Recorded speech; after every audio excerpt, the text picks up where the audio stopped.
Uh-huh. Nothing, just figuring stuff out. I've ordered tea. Okay.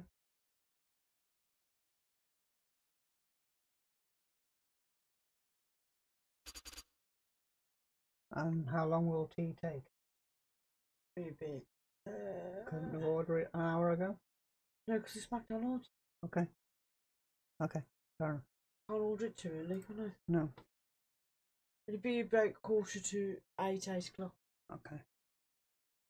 So, just after restaurant literally start and then go, oh, stop, I've got to eat. Well, I can't help that. Should be later then. No, I can't eat too late. Well, Gives me indigestion. that doesn't. Just imagining that. Right, I've got to make sure stuff works. Okay.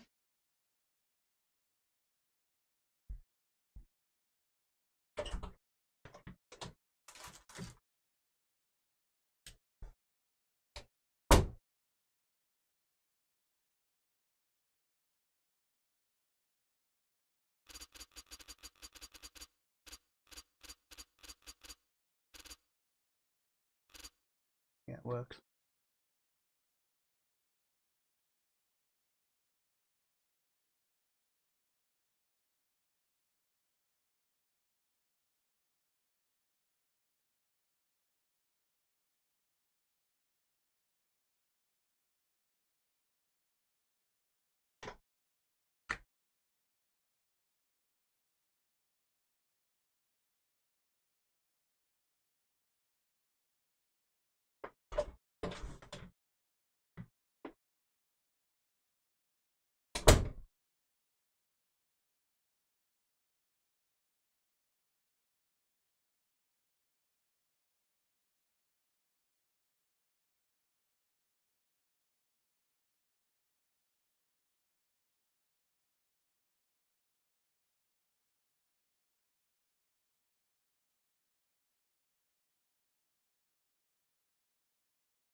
Righty, we all go.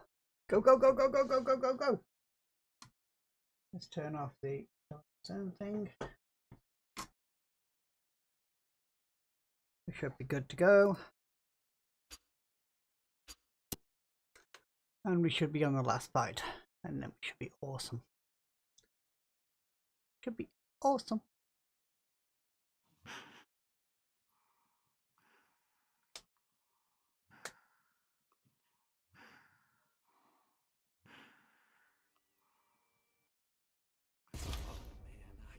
Wait to stick it to those Norks. Alright, let's see if we got everything we need.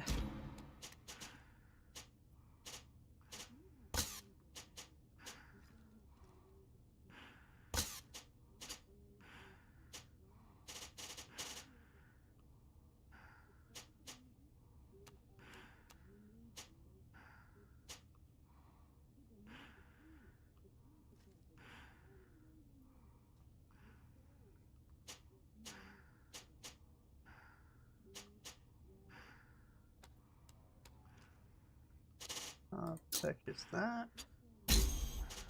And can we upgrade?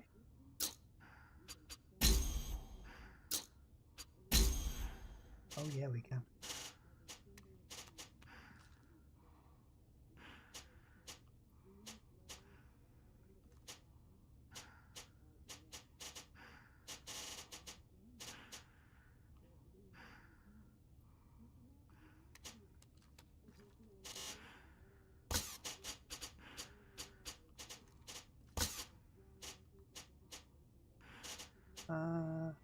Do we need that?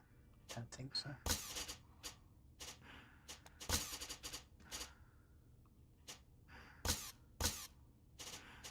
Right. Customize loadout is what I need now.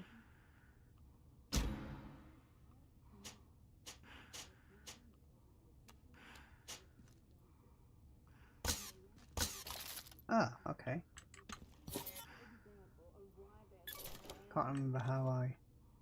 This is it, Brady. I hope you're ready.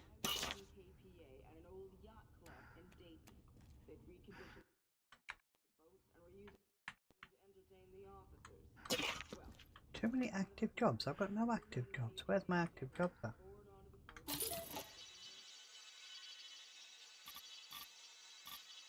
Ah!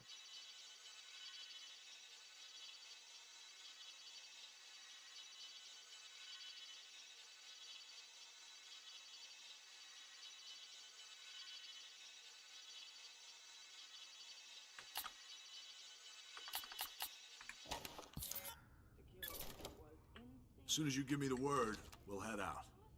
Now, how do I upgrade my weapons?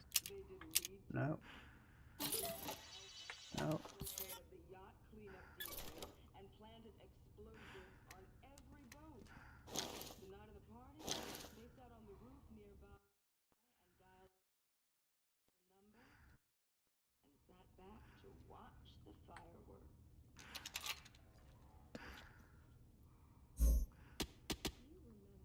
Aha.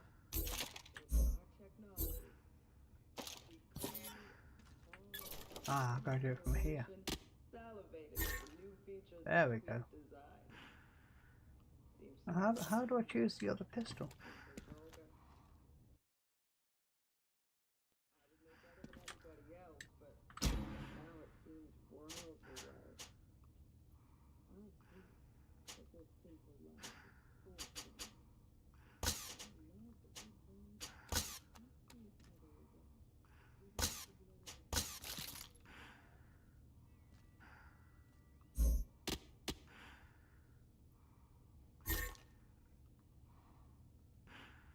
Ah, conversion 3.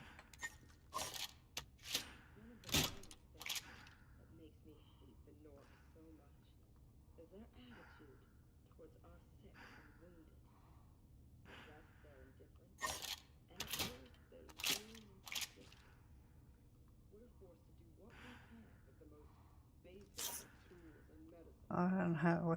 What's the point in?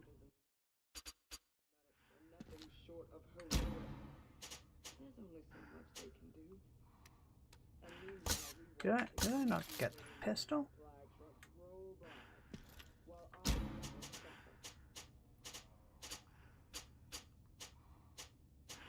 KPA's weapons tell you everything you need to know about them. They're slick, streamlined, technical, and deadly. A perfect summary of the entire KPA Magic pistol. personality. And look at the resistance. Their home. Bonjour. Hello, sir. Oh man, I was just looking at these. I was looking at a few articles. I don't follow the news, so, but Uh-huh. airplanes. Yeah, they fly. Mm-hmm. Occasionally. Occasionally, sometimes the door might fall off. Well, you know, it happens very rarely, but you know, sometimes it happens. Have you heard the news? No. Can't wait Recent to stick it developments. to those No. norks. No. I don't follow the news. I don't know. As an engineer, I think it might be interesting to look into it. Not really. The fucking Really? plane. It's a plane. They Wait did to something stick it to wrong those in norks. maintenance, and consequently something fell off. Probably because they missed out some bolts. No. Recent issues that a whistleblower has disappeared. Uh-huh. As soon as you give me the word, Yeah. we'll head out. I don't know. It's kind of all over the place now. Don't know.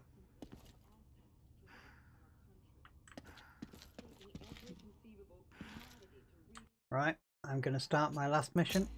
I think it's my last mission. Okay, everyone get your shit together. Should be the end of the game today. Yeah, let's kick some fucking nork ass. Should be my last fight. Ethan, we're in. Me and Parrish are heading to the security office. Small and his team are in position. Head to the roof and find the TV antenna. We need. I mean, I'm not going to get far before my food arrives because I've ordered it too early. We're with you, Brady. We'll make sure you get to the TV station roof in one smoothie. piece. No, my smoothie I make at home. It's my veggie burger. Alright. Yeah, hurry up and get that lift working. We haven't got all day. I'm almost there. Just a little while longer. Oh, I got to start up my mouse software.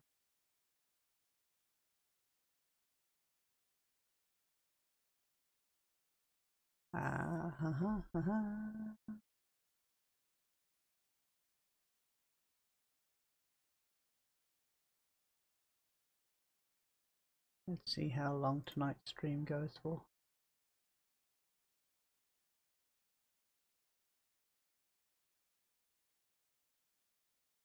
So you're just doing the final mission, huh? No. I'll do something else afterwards, but the stream kind of ends when Kark leaves, or when if Kark doesn't get here, I always end the stream early. Alright. I only stream until about 8:30 unless he turns up.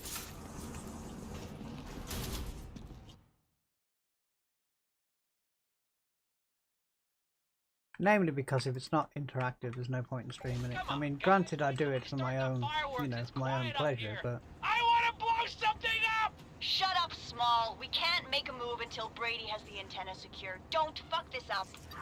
why can't I hear my voice Team through will be the ready mic? for us. I normally can. Small's been itching to strike at the KPA. Maybe and it's not Simpson loud enough. for a Oh, long it's time. not loud I enough. don't think we want to know. Not loud enough. That's what it was.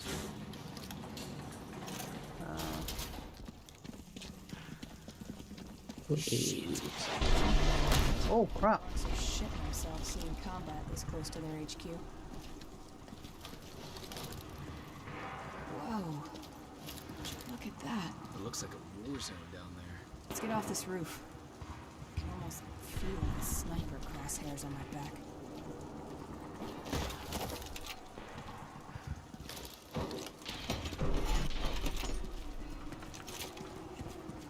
Looks like someone wanted out of here at some point. I wonder if they got out. No one slips through the KPA nets.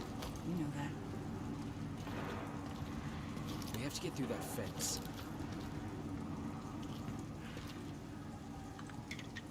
Let's snap the lock off. Get through the fence.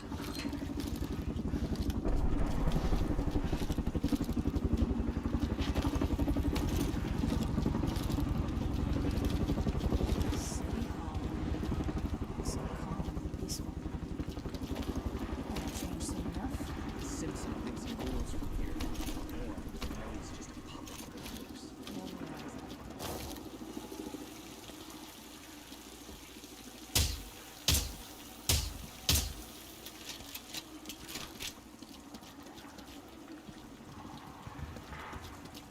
I think I've got to break through that window by the thing.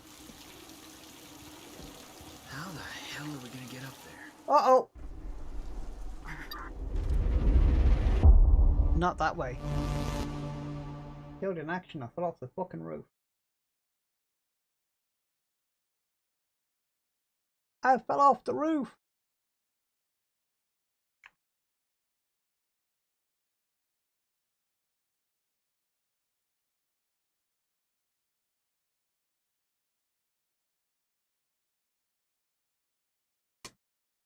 I fell off the roof.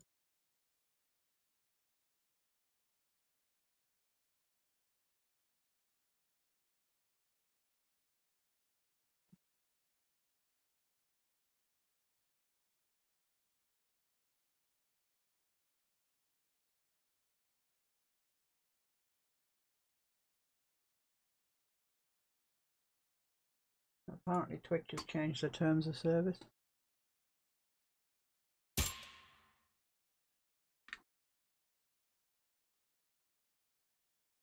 I wonder what they've changed. Ethan, we're in. Me and Parrish are heading to the security office. Small and his team are in position. Head to the roof and find the TV antenna. We need that signal compromised before we get to Simpson. We're with you, Brady. We'll make sure you get to the TV station roof in one piece. Our van's got supplies in if you need anything.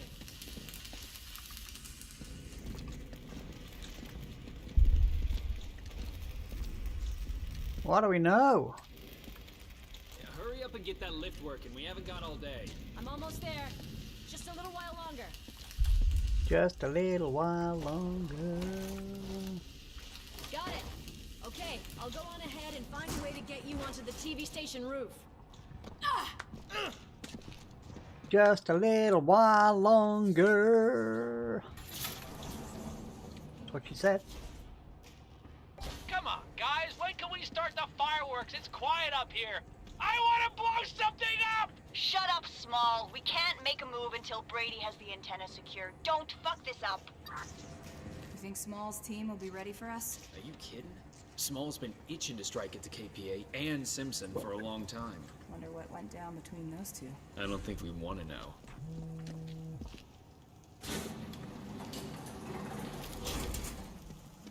Shit. Bet the Norks are shitting themselves seeing combat this close to their HQ.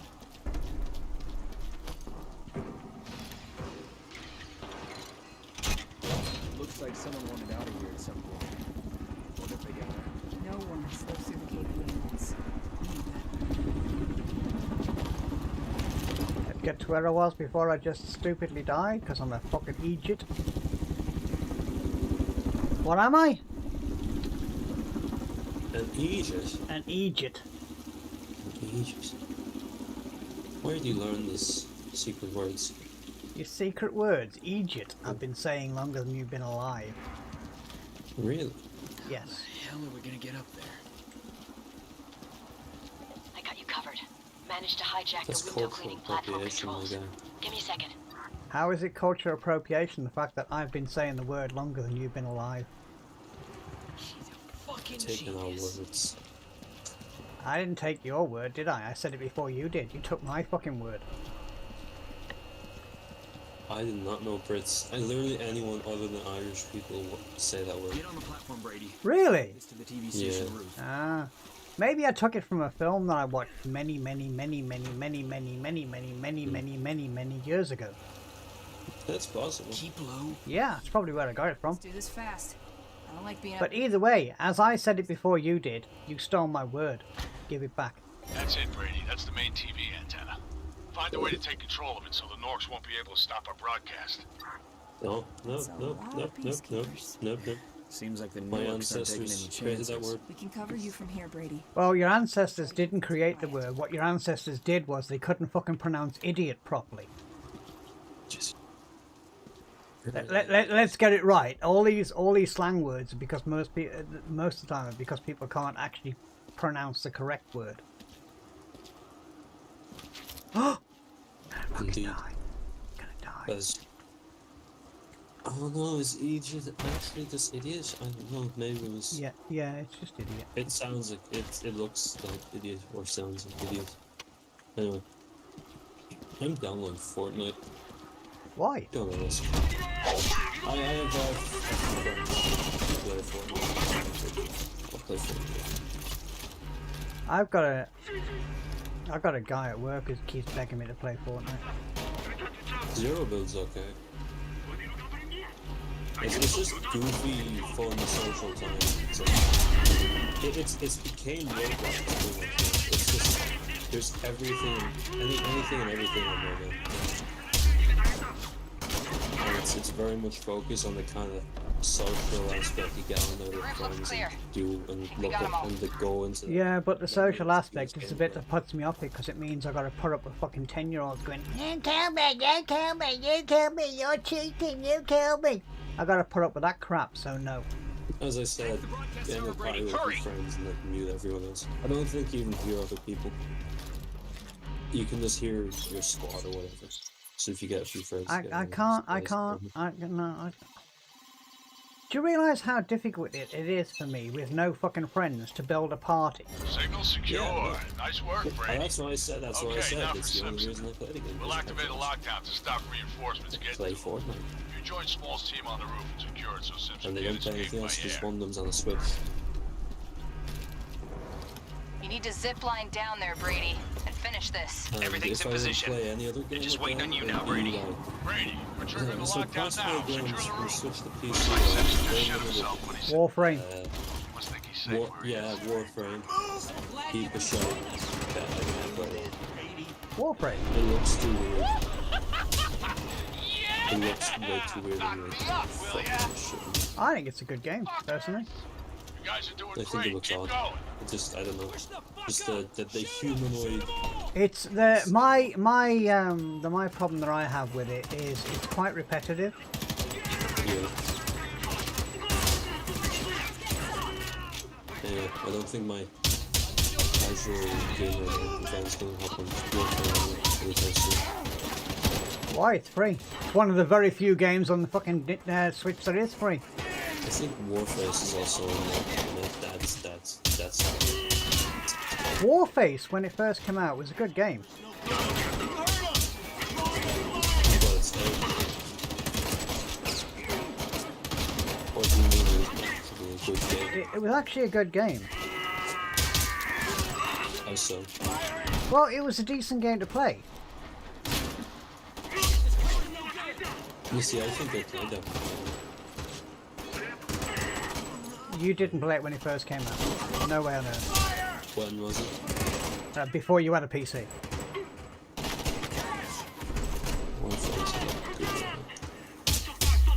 So play on the Xbox. It was out for a long time on PC before the Xbox got it. Good work, Brady. Small, you too. Okay, Brady, we need you at Simpson's office. I'm marking a door on your phone. Get over there. Name to it. No, Warface is still Warface, but there's a different derivative of it. The lockdown has sealed this door too. Dana, you need to override it. Brady, I'm seeing more soldiers coming your way. Dana, Yeah, hurry up with that I door. remember of Warface. It had the signature Crisis Engine Yeah. bullshit. It was just very bullshit. Thank you.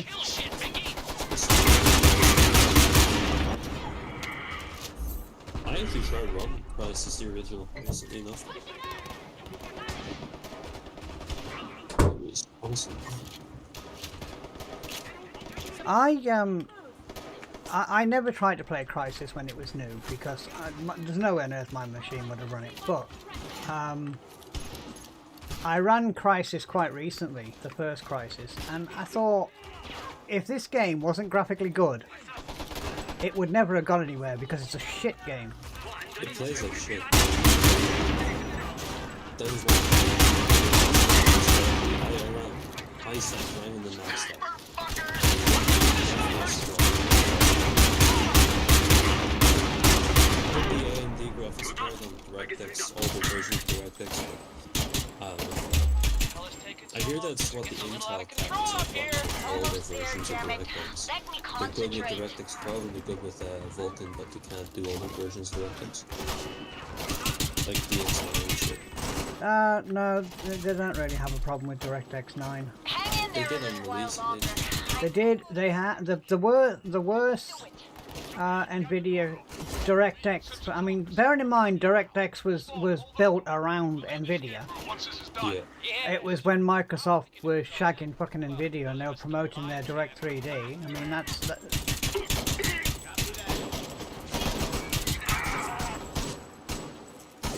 DirectX 7 wasn't very good on NVIDIA. That was before 2000, wasn't it? DirectX 7. Yeah. That was Well, just before. yeah. DirectX 7 was around, like, just the turn of the century. DirectX 8 was, I think, wasn't it? DirectX 8, I think, was 2001-ish, 2 maybe. Right. Yeah, it was. Right, I have to pause the game because my food has arrived, so I'm going to put myself on a break. Just started the game and I'm going to put myself on a break because my food's arrived. I know, nobody's watching, so it don't fucking matter.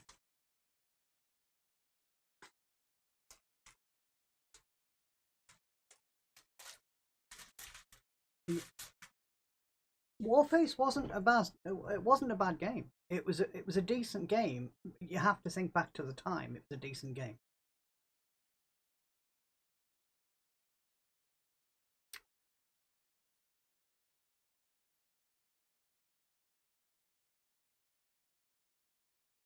Uh-huh.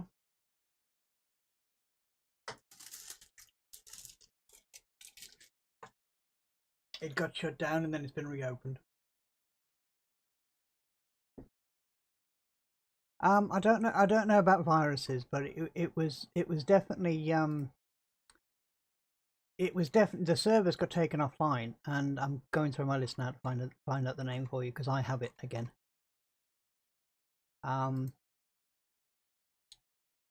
Shooter multiplayer. Oh God, where is it? Where the fuck is it?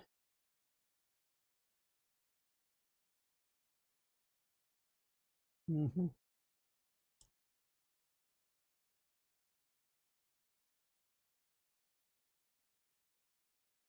Do you know what? I can't fucking find it.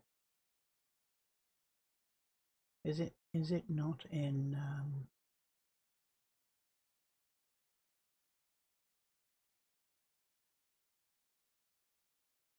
I wonder if it's not installed. Oh, I can't remember if it works directly on its own fucking loader.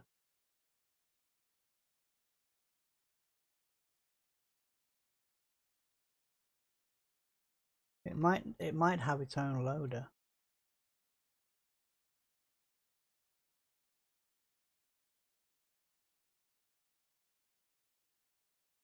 It doesn't help with the fact that I've got a fucking million games.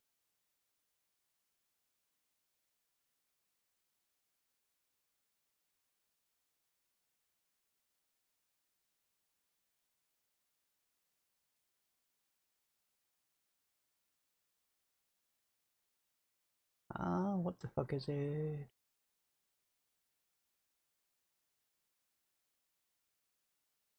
I have it. It came out, and it got taken offline because I think the company went bust or something, and I think somebody else came in and saved them and put it back online again. Ironsight. Yeah, it's definitely, well, they say it's a Black Ops 2 clone. It's really not a Black Ops 2 clone at all. It's just a Call of Duty clone.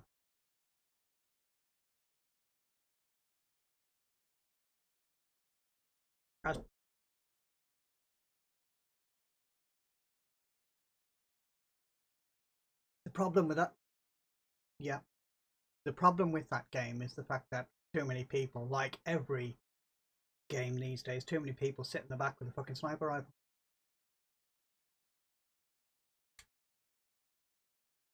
Right, carry on. Do I know ghosts?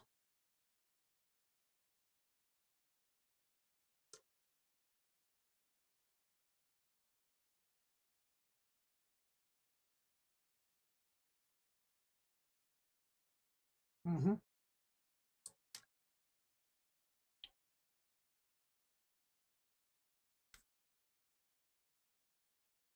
I knew Modern Warfare 3 did. I believe Modern Warfare does as well, but I'm not sure. Yeah, I think so. And I knew, I believe, yeah, Modern Warfare 3. What was the other one? I can't, there was another one, but I didn't think Ghost was involved in that.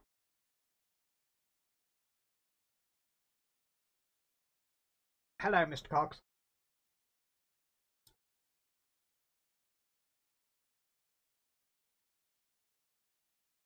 Mm-hmm. Okay.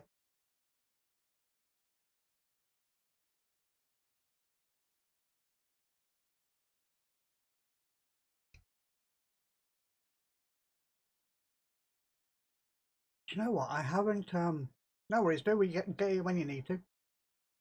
EPOS Box, I haven't seen any of his videos for a long time. Mm-hmm.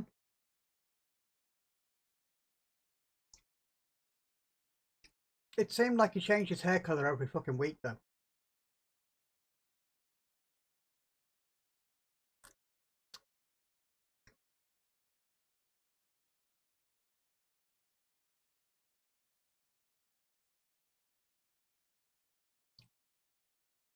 Mm-hmm.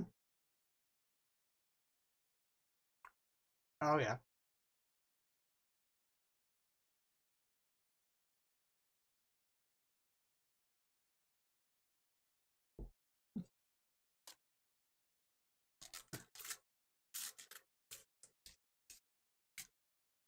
Yeah.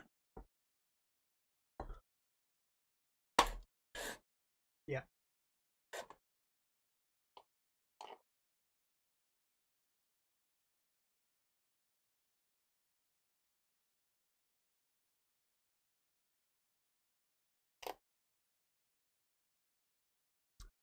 Yeah.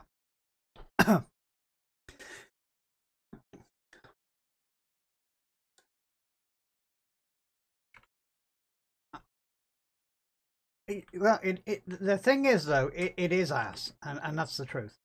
It is ass, and I get pissed off with, and it's one of the reasons why I never ever advise anybody does fucking Linux. Linux is fine if you don't want to actually use the computer, but all you want to do is mess with it. Then Linux is fine if all you want to do is mess with it. But I don't want to just mess with my computer. I want to use it.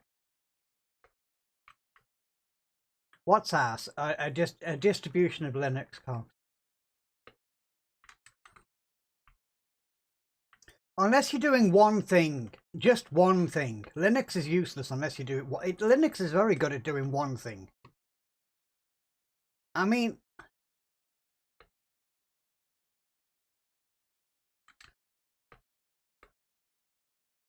I'm actually going to install a piece of software into my PC so I can use my little tablet as an extra monitor.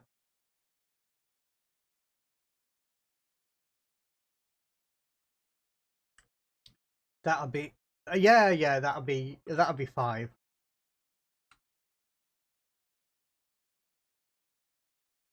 Uh-huh. Nice. Uh-huh.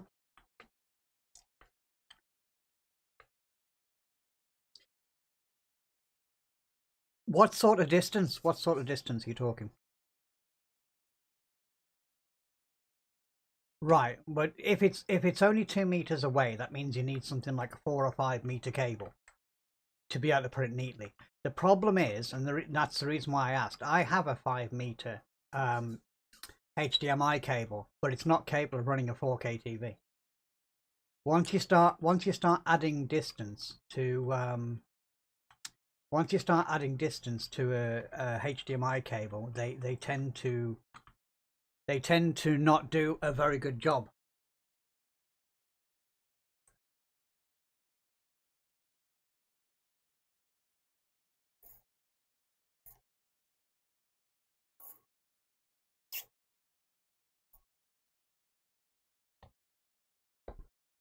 Oh, I've changed my mind on my TVs. 1080p ones. You expect? Well, I'm still gonna do 1080p, but I found some Not so black and white. 32-inch monitors instead. To do what I can. Look, They're still 1080p, but they're 32 as opposed to 40. lower your weapon. Because I did some measurements, and 40s will go in the room, but because of the way that 40 works, because of the way that the triples work, if you have the wrong angle on your vehicle, everything gets distorted all over the place and it won't work. I mean, it'll physically work, but it'll never look right. So I thought I'll use some 32s instead. I mean, I'm looking at a 32-inch monitor now. I used some 32s instead, plus they're only like 140 quid. Dana. Now. Dana, we 1440p. No. 32. No. 1080. 1080. Okay. Close range. Yeah. I'm wrong for that. I wouldn't be for that myself, but yeah. Well, right. You told me the other day you wear glasses, which means your eyesight isn't very good. You, if you wear glasses, cannot see the individual pixels at 1080p on a 32-inch monitor less than 2 feet, 2 feet from your face. Or prayers or hope. You just can't. This is a time for action. I know people make out that they can, but that's because they're looking at a still image. Backed into a corner, and you're looking. Usually a pixelated still image. What to do? Somebody to show you a way out. Yeah, it is an anti. But I say, fuck that. If you want to be saved, you gotta save yourselves. It's I know people will make out like you've got a 1080p on the block. Here's the thing: if you're in your living room, pick up a gun. And if your TV is less than 40 inches, and this is a guide from a long time ago, if you're watching your TV and it's less than 40 inches, it shouldn't be any more than 1080p. Stand with your neighbors. Just stand the fuck up. Because you can't see the benefit of 1080p when you're 5 feet from a 40-inch screen.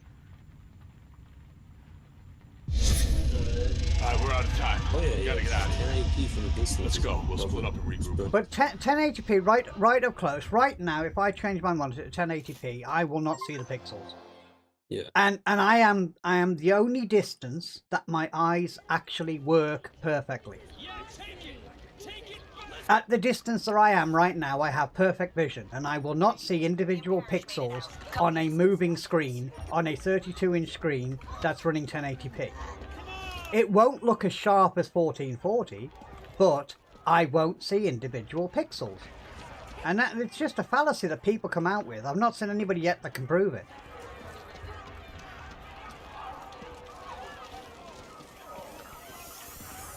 Can't remember what I'm supposed to do now. Because I wasn't listening to any of the bullshit.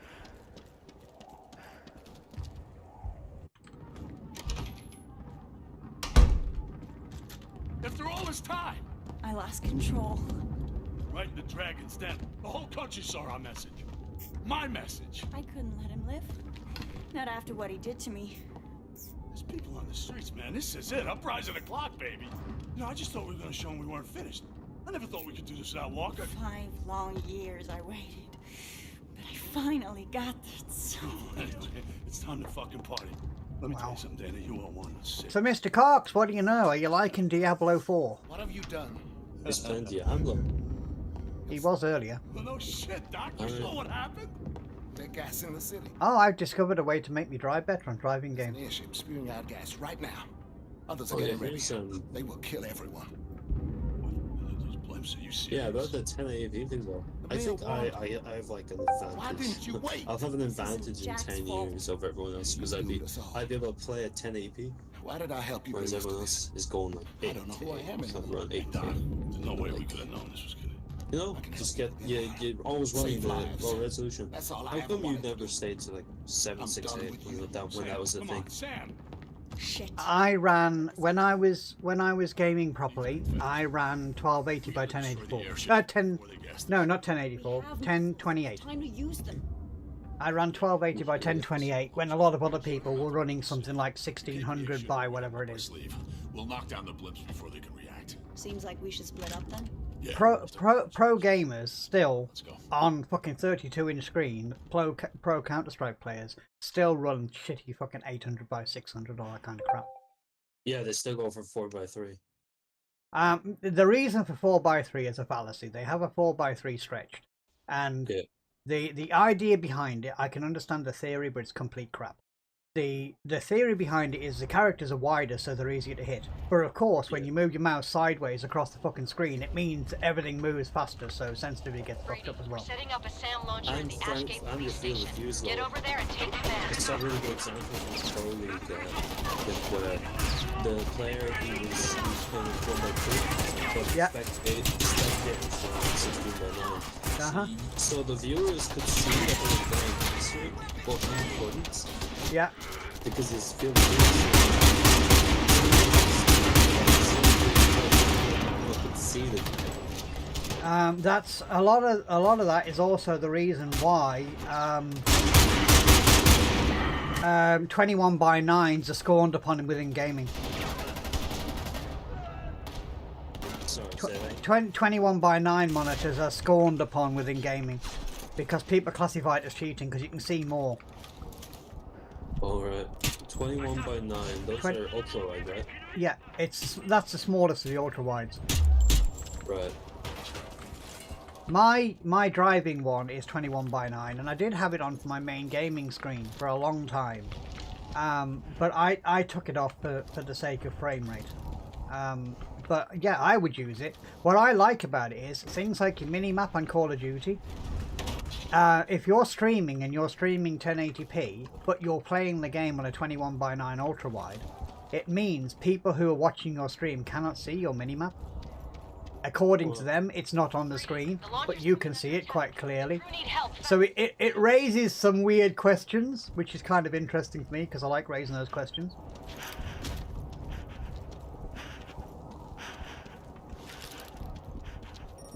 Brady, my launcher's been taken out.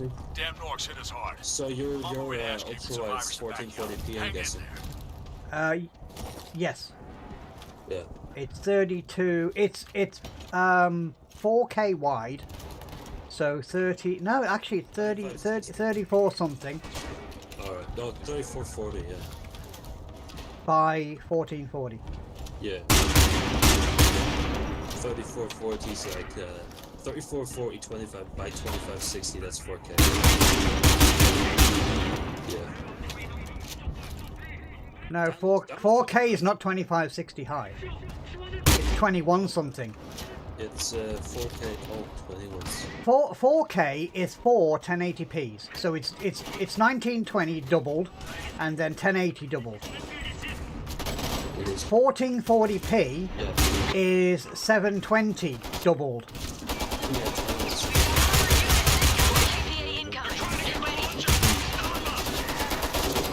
Oh crap! It does. It looks awesome.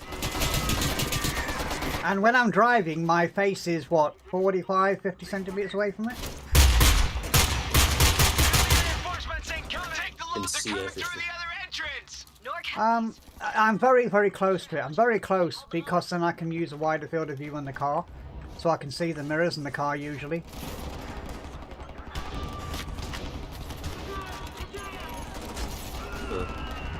I have an issue with the way some. I have an issue with the way some people think you should drive because they all, you know, these purist fucking sim racers are like, oh, you should be in the cockpit of the car, and I'm like, well, I would be if I could see anything, but it's too restrictive. So I use the bonnet view of the car usually, or the front bumper. So I mean, right, when you drive a real car, I know the steering wheel and the dashboard are in your peripheral vision. Yeah, and your mind is kind of filtering out there. That's right, your mind does filter it out, but when it's on a two-dimensional fucking screen in front of you, all of a sudden that peripheral vision becomes your main sight. We need to clear the outpost of KPA.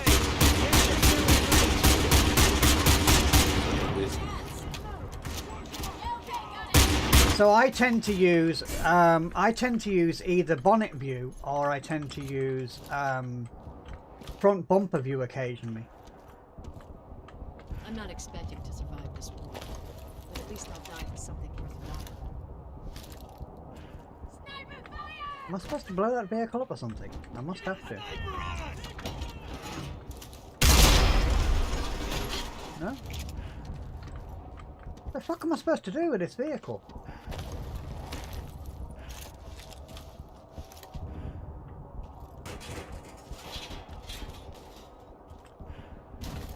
God damn it, this is nuts! So many fucking snipers! I don't know what I'm supposed to do. Defend the SAM launcher. Oh, okay.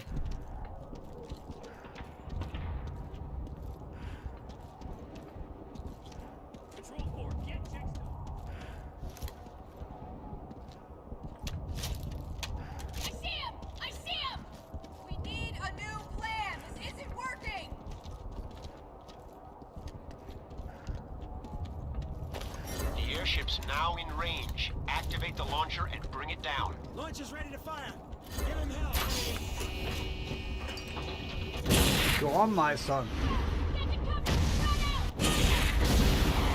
Plus again, the mate can't be changed. It'll always be the same. It's just a different story and graph. Oh, okay. Is it really that boring? Okay. This isn't working. We can't get through the dusters. We need to find a way to get the dusters out of the air. Maybe that two-faced bastard Crawford can help us with that. I'd say he owes us a favor. Maybe in his apartment. Oh, I gotta go to his apartment. Sniper, take cover. Where's these fucking snipers?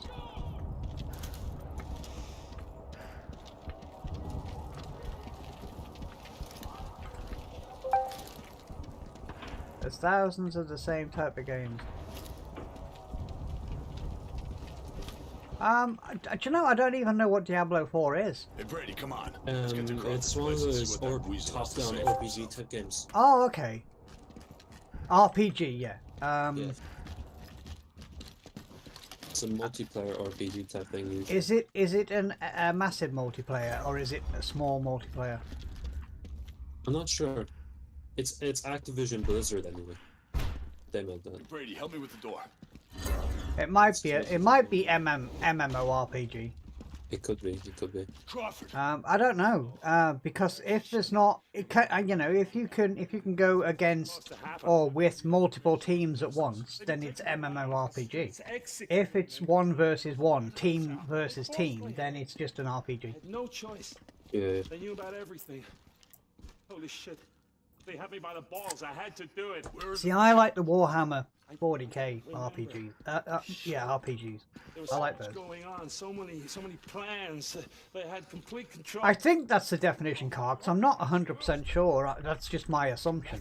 Because the MM means massively multiplayer. I want to help. Tell me how to disable the dusters, Crawford. Get me out of the city, huh? Take me prisoner. You could protect me from the mob. I don't want to die, please. I think he should die. Alright. I will get you to safety. I promise. The dusters are controlled from a... He's going to get him to safety so he can kill him himself. Independence Hall. I'm sorry for everything. Well, I'm sorry too. Wait, you'll take me with you? Nah, you're on your own. They forced me! You made your choice. I'll leave him to you, Brady. Holy shit. He makes me sick. Whoa, I'm going to shoot him in the head! Parrish? Fuck you! You think this country belongs to you? We weren't here first. Everyone gets replaced. The KPA is stronger than you.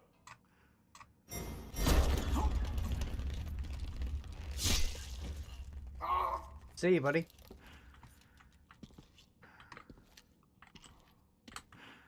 I fucked him up.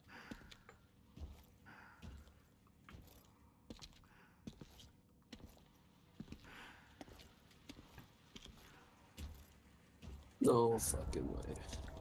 Okay, new plan. We need to get to Independence Hall and find this drone control tower. I'll assemble a team to get us in. Brady, you go and make sure our launchers in the red zone are in place and secure. There's no point disabling the dusters if the KPA have scrapped our SAMs. I gotta go into the fucking red zone, dude. The red zone's fucking dangerous. Oh crap. Shit! Gas! You okay? Check your seals. Great, we gotta end this now. Get to Lombard, set up those launchers.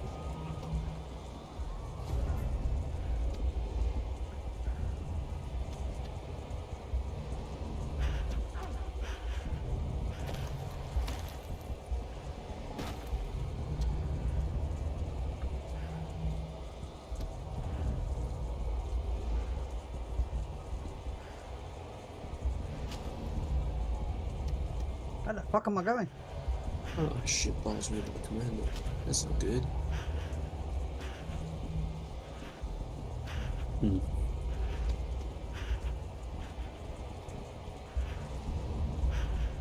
I gotta go underground. Oh my god.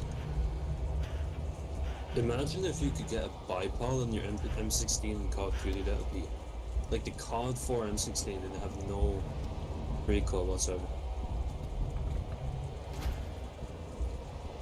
Which COD 4 M16 has no recoil, or M4 which has no No, if you recoil? had a bipod on it, that'd be brilliant. I've got to get underground somehow. How the fuck do I get underground?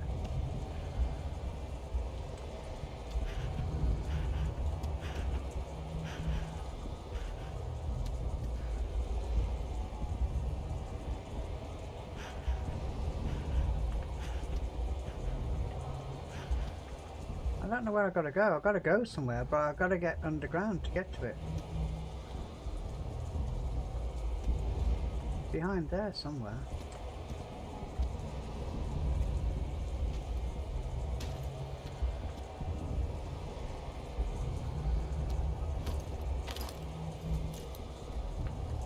Maybe I gotta go up to get to it. That would make sense, right?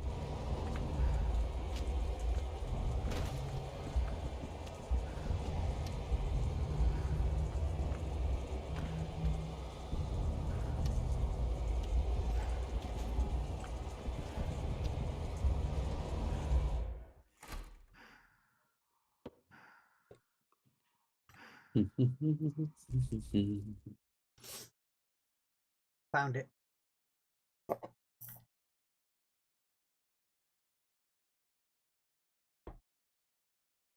I think with Diablo 4, I think it just has a massive following, you know, because it was a game that's been around for a long time, Diablo. Yeah, it's like Warcraft, it's got the same kind of crowd.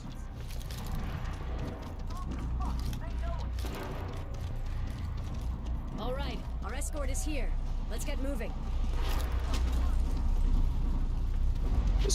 Keep your eyes peeled for any north movement. About it having a huge following or something. We know this zone is abandoned, but it's still too quiet. Sorry, what was that? Maybe they've already given up and pulled out of Philly. Yeah, right. And maybe the KPA. No, he just said the game's boring, and there's millions of those type of games are, and there are millions of those type of games, but Yeah. you know there are a lot of them. I mean, you know, Warhammer 40k is one of them. I love that game. Warhammer's a board game. Warhammer 40k is not a board game. It derived originally from a board game, yes. Oh, so there's actual Warhammer RPGs? Yeah, Warhammer 40k. Space Marine. Alright.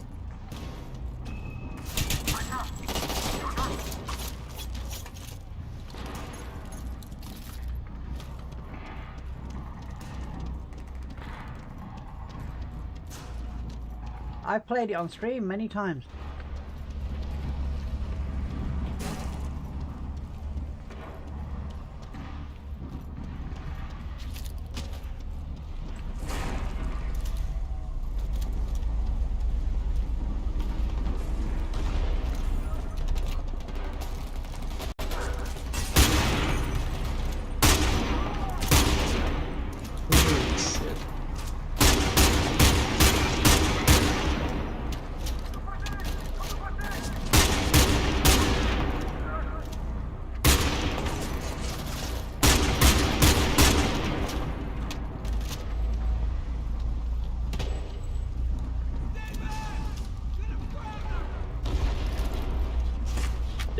this game's hard.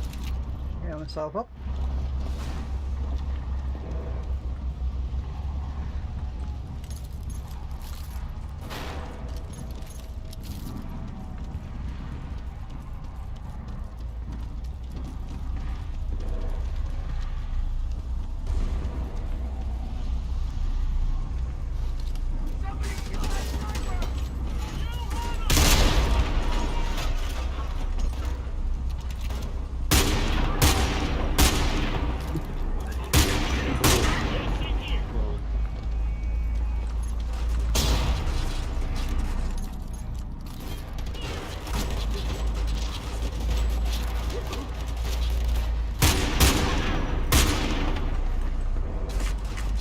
Here's something I don't feel like army person that was trained or whatever. What was that, sorry? Does anyone actually ever use an assault rifle in full auto? In real life? Yeah. I can find out for you. Continue with the convoy. But I dare bet they won't, because if they're close enough for the full auto to be efficient and working. Keep the launcher safe. If they're close enough for the full auto to work, then you know they've already kind of failed, if you know what I mean. They shouldn't be that close. If you're covering fires. Yeah, that's probably what it's for. But even that, I think they would do as burst. I think it's just like close range spray, you know. Yeah. Just ask Solomon next time he's in here.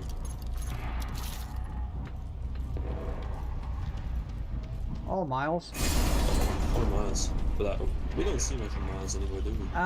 No, he comes on, plays a little bit, and then gets off again. I mean,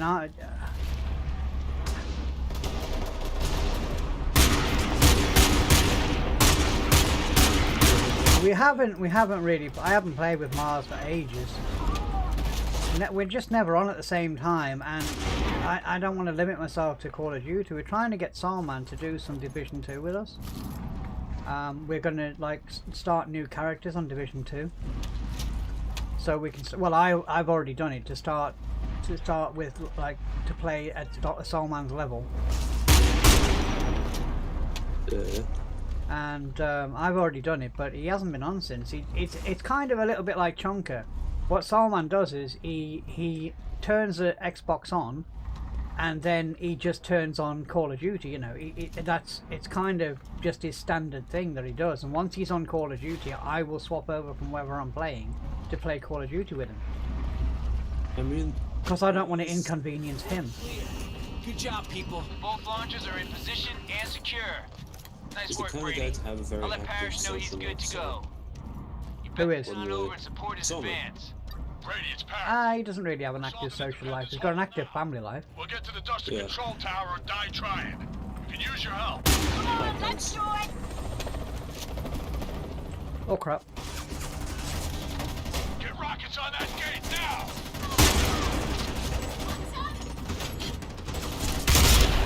It's breached. We're It's a family man, a family guy. He's definitely a family man. Dana, watch those turrets. Knock them out.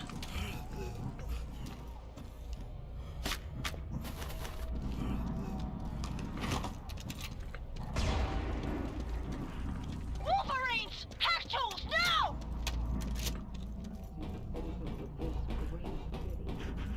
Yeah, how do you like that, you fucks? I'm gonna have income. You won't die. Thank you, game. Right, where the fuck am I going now? Heavy's on the right! Light them up!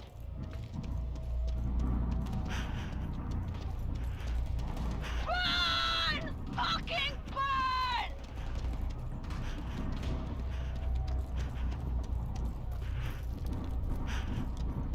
They're inside. The hall's ahead! I assume you're talking to your teammates there. Yeah. Come on! We're running out of time! Oh crap. Dug in! Everyone! Grenades, Molotovs, whatever you got! Come on!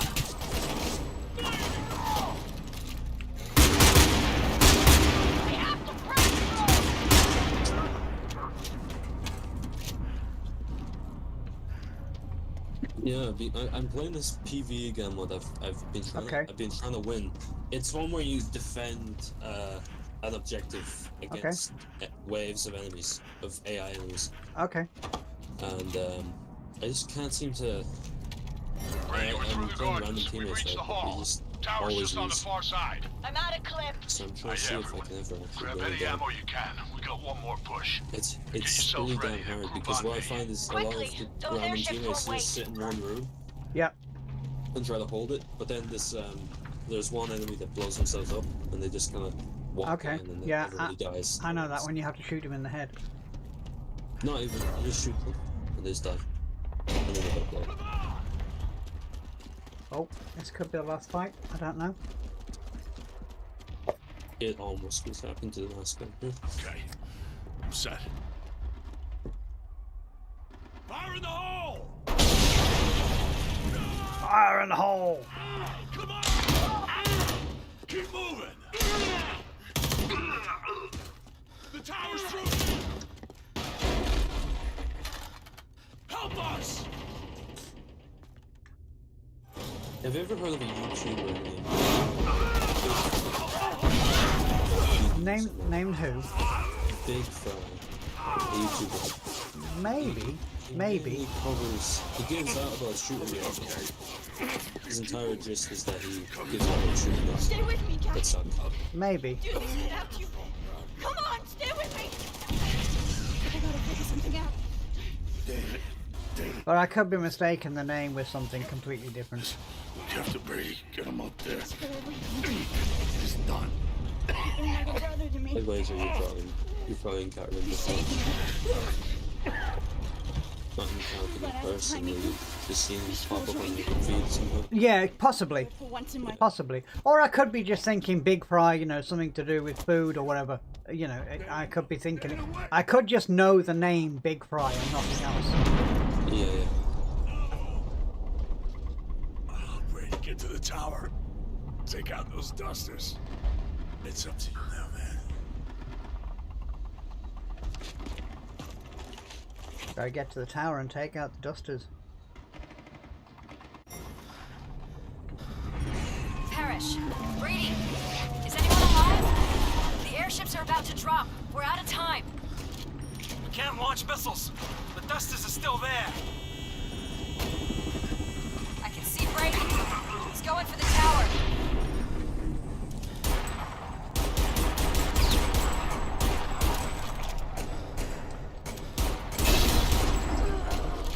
Shit, we got Norks close to our launcher. We need to fire the missiles. Go, Brady, go! You have to bring down the dusters. I'm gonna be on a fucking timer. Yeah, I am. I knew I was on a fucking timer. There. Go on, Ethan. Go! Go!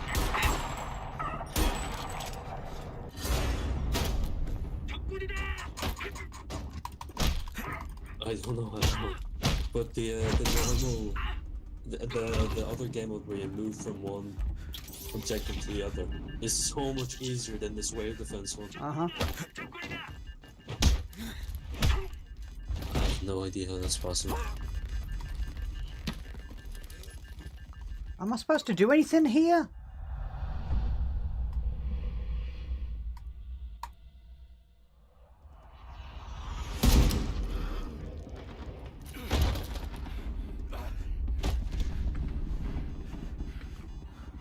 Come on with the fucking dramatics, just let me hit the fucking button.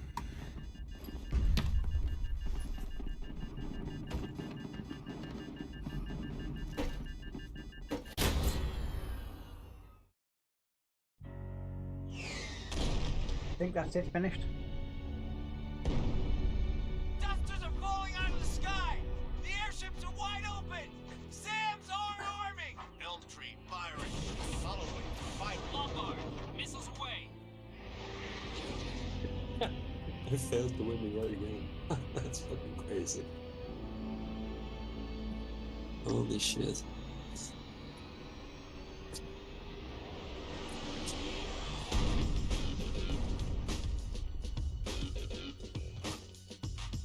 Oh yeah, baby. We got through. We kicked its ass.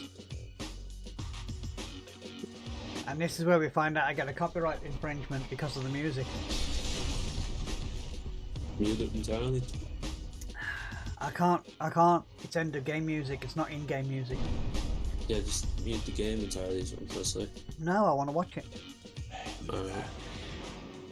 I won't get a strike, I'll just get an infringement, so it just means I have to delete the VOD afterwards. Independence is reborn. The fight to keep it starts now. It's actually been a really good game. I've enjoyed this game. I would play that again. I'd play that again on hard. I kind of wish the Insurgency developers would have made a single player campaign or something. That would be pretty neat. That's it. Completed. Finished it. Historied. I'm disappointed it's over now.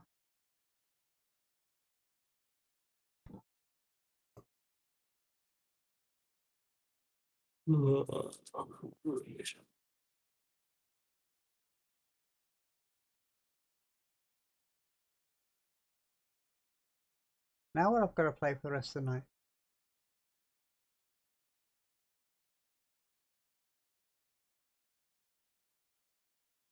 Odd, of course. I can't play COD on the PC. I'd have to swap What's out. that? I'd have to because I've got Rewazd installed. Rewazd, what's that again? It's a keyboard to control a mapper. It's designed so you can map games which are not designed for a controller to a controller. That's what it's designed for. But you can remap your controller to do all kinds of shit. Like my PlayStation 5 controller, although I don't own a PlayStation 5, my PlayStation 5 controller, I can map the touchpad to give me, hang on, let me add it up. Touch, tap, double tap, triple tap, so that's 4.16 times 10. I can get just the touchpad, I can get 160 functions out of it. So similar to that kind of Similar to Steam Input. yeah, that's just Yeah, it's similar to Steam Input. Now the funny thing is, Call of Duty, Apex Legends, and I think Fortnite have banned Rewazd, but none of them have banned Steam Input. all on cooldown. Just talking teammate again. Yeah, go ahead. You're saying. So Call of Duty, Apex Legends, I think Fortnite, and maybe a couple of others have banned Rewazd. So if you've got Rewazd installed, those games do not work. They do not run. Okay. Yeah. But none of them have banned Steam Input.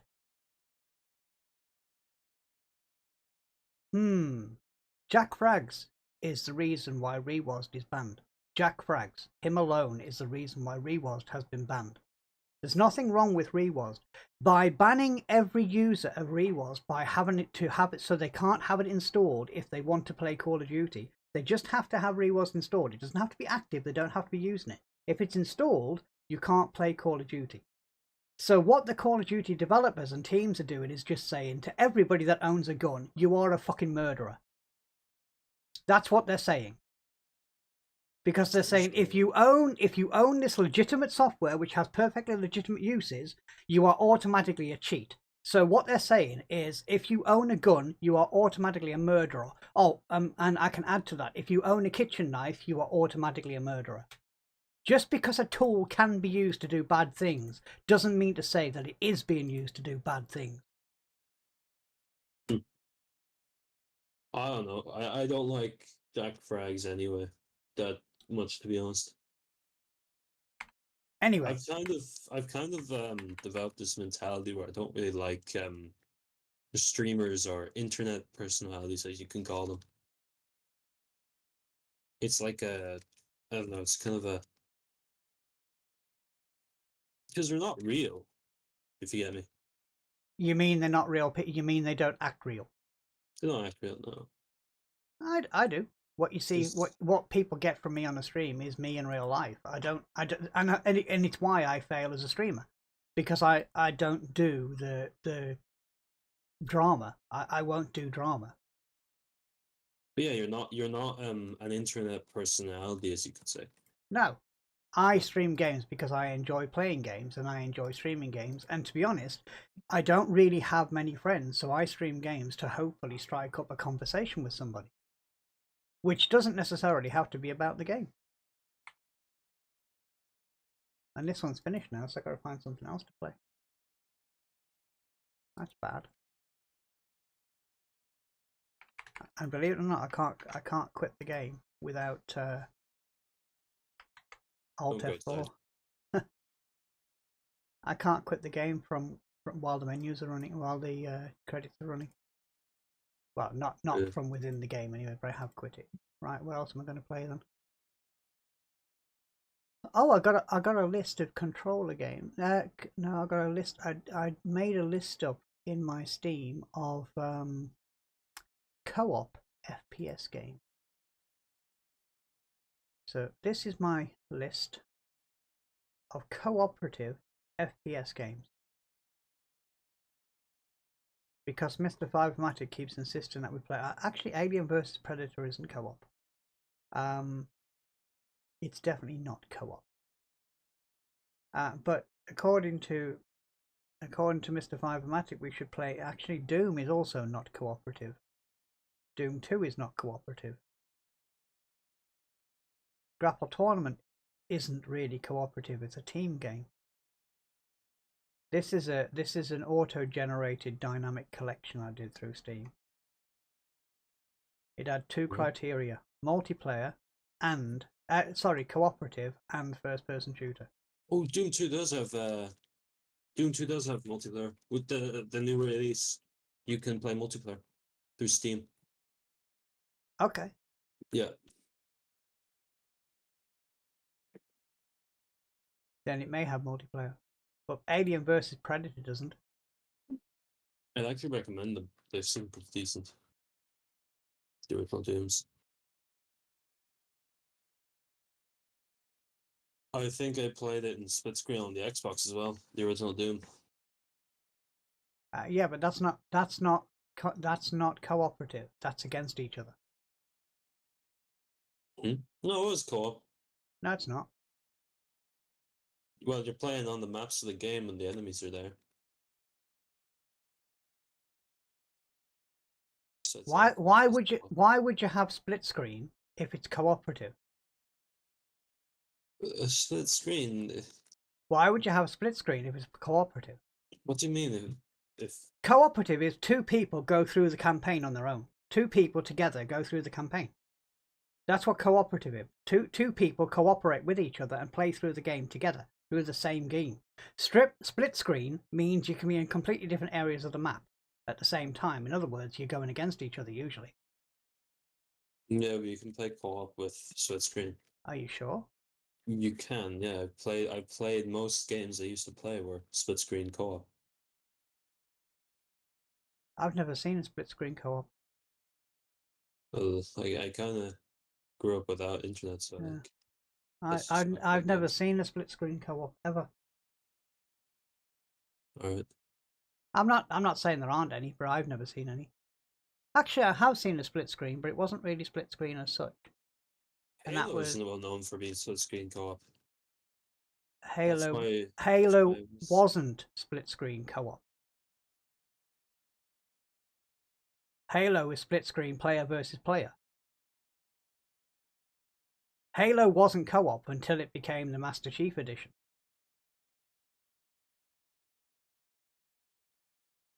I played Halo 4 with like my friends when they would come to my house and shit. Halo 4, yes, but none of the others. Yeah, Halo 1, 2 and 3 weren't cooperative. Damn, I didn't know that. Halo 4, I'm sure Halo 4 was cooperative, but Halo 1, 2 and 3 weren't. They became cooperative when it became the Master Chief Collection. And not just the Master Chief Collection, it was when the Master Chief Collection became crossplay between PC and console and allowed the keyboard and mouse on the console. That's at that point, then the games became cooperative. You see, when I'm saying co-op, I mean just playing the campaign with two people on the same TV. That's correct. That's cooperative. But Halo 1, 2, and 3 didn't have that functionality. Okay. They had split screen, but not split. They didn't have cooperative gaming. They didn't have co-op campaign.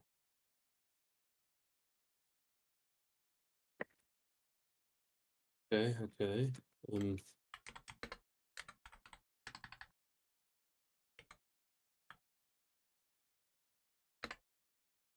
Yeah, I don't know. I do not know.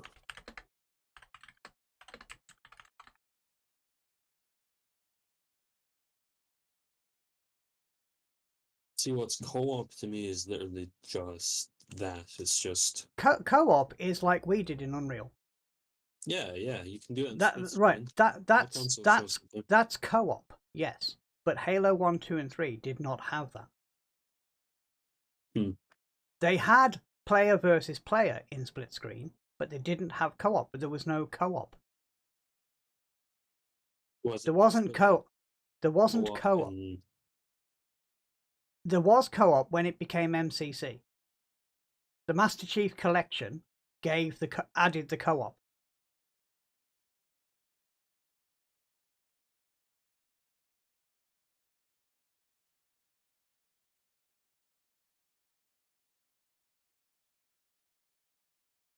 Okay. Yeah, I assumed that you could play Halo 3's campaign in split screen. No, it might have been that the fact that you didn't play Halo until the MCC came out. That could be it as well. So your experience of it was only in MCC. No, my first Halo was 4, and I just thought that's what Halo was. Yeah, but I think MCC came out before Halo 4. I think. No. Definitely not. MCC came out after 5. Is that right? I didn't know that. 4 was 2012. MCC was 2014, 2015ish. Yeah, 2014 MCC came out. Yeah, Halo 4 I didn't realize Halo 4 came out earlier than that. But yes, 4 definitely had cooperative. Yeah. Anyway, I've got to find a game to play. What am I going to play? I think I'll just play some Division 2. I haven't played Division 2 for a while. Which means I've probably got to do an update. What are you on there now? Sorry? What are you on there now? What you want to get onto? Division 2. Oh, yeah. It's probably got an update. I'm sure it had an update the Are other they day. still updating that? Yeah. Gets updated all the time. It's mad. It's a great game. I bought it day of release. And I'd never played the original one. If I'd have played the original one, I wouldn't have bought it. Why is that? Because I don't like the original one. The original one sucks. You see, I played Division 2 before I played the original. I only got the original last year because it was on a stupidly like £2.50 deal. But because of the hype of Division 2 when it was coming out, I took a chance and just bought it full price day of release. I took a chance and bought it, and I fucking loved it. But then I put it down because I couldn't find any. I wanted to play with people, and I couldn't find anybody. I bought it on PC initially. I had no friends to play it with. So I put it down, and eventually I got it for the console as well. And I had a few friends on console, so I could play with friends. But because of that, I then obviously got into the game. I loved the crap out of it, but I bought the first one. If I'm glad I didn't buy the first one initially, because if I had it done, I wouldn't have bought the second one. Right. Fair enough. Just like I didn't buy Black Ops 2 for quite a few years after it was released, because I hated Black Ops that much. I thought Black Ops 2 was just going to be exactly the fucking same, and I refused to buy it for a good few years. And then eventually I bought it because it was on a £15 or a £20 deal or something. I took a chance. Actually, Chunker recommended it. He recommended that I give it a go. So I bought it and I kind of liked it, but I mean, they keep saying it's the greatest of all time Call of Duty. It's just not. The only reason people like Black Ops 2 is because of one fucking sniper rifle.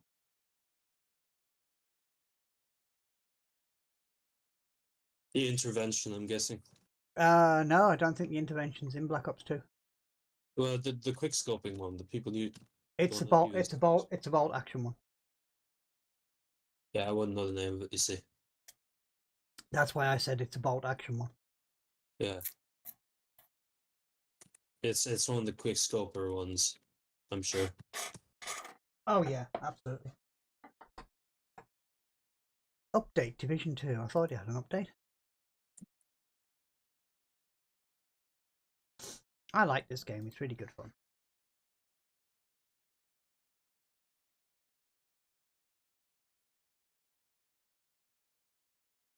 Might do driving games all day tomorrow.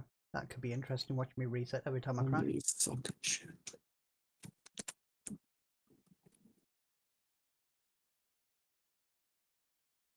Could be interesting, couldn't it? Watch me crash every time I reset every time I crash.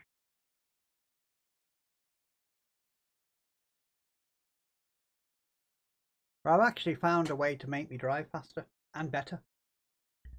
What's that? Put music on. Really? Yeah. What it does, and it does this in real life as well. What it does is, if I've got music that I really like and the music is quite loud in my ears, it takes very specific sensations away from specifically the sim racing, because you're listening to certain things like tire screeches and stuff like that, and you're trying to react to it. When I put music on, and I put it on very loud, and it's specific music that I like, it's music that I used to train cycling to. It takes my attention away from those little intricate sounds within the car, and I end up driving the car in like a flow state instead of a reactive state where I'm trying to react to all of the little screeches and things that's going on. I just drive the car. Yeah, it gets you in a flow state. Yeah. Flow state. Love that word. Division 2, play.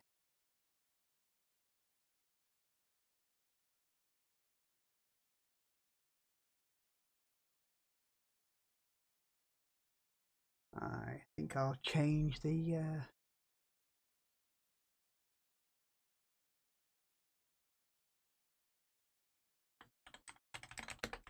Very bad timing. Shooting and looting.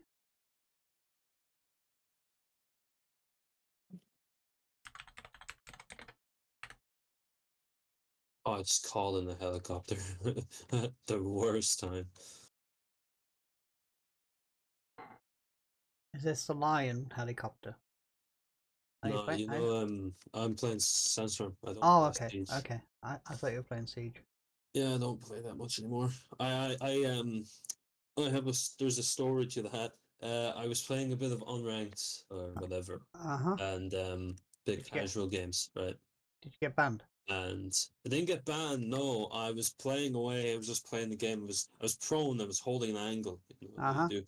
And then this guy playing Mozzie, you know, the Australian operator, walks up in front of me and starts teabagging. Ah, awesome. And he doesn't want me to shoot anything, so like, I just blow his head off, and then I just rage quit. I left the game and I haven't opened it since. Okay. Not even rage quit. Just it's like grow the fuck up. Yeah, it's just it's the worst community in the game I've ever played. Oh god, yeah, I agree.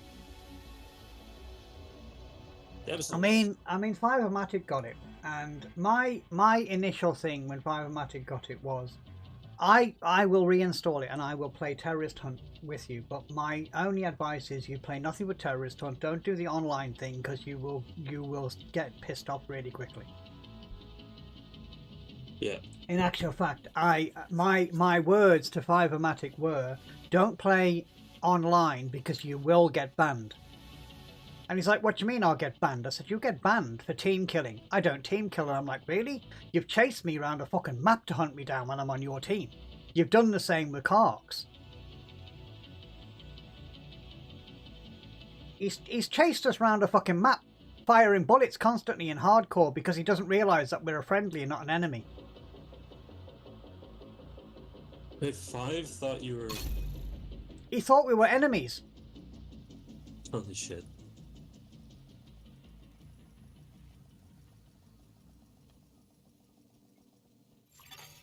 Safe area detected. Oh, golden bullet day. What the fuck is that? New challenge available. Were you all playing that recently then? Sorry? Were you all playing that recently then? Oh, this was going back about a month. I don't think I played Call of Duty in about a month. Maybe longer. I think I might have played it for 5 minutes. Siege. No. Siege, I've only set it up. I haven't. It was just recently. It's been in a really good deal, a really good sale. All right.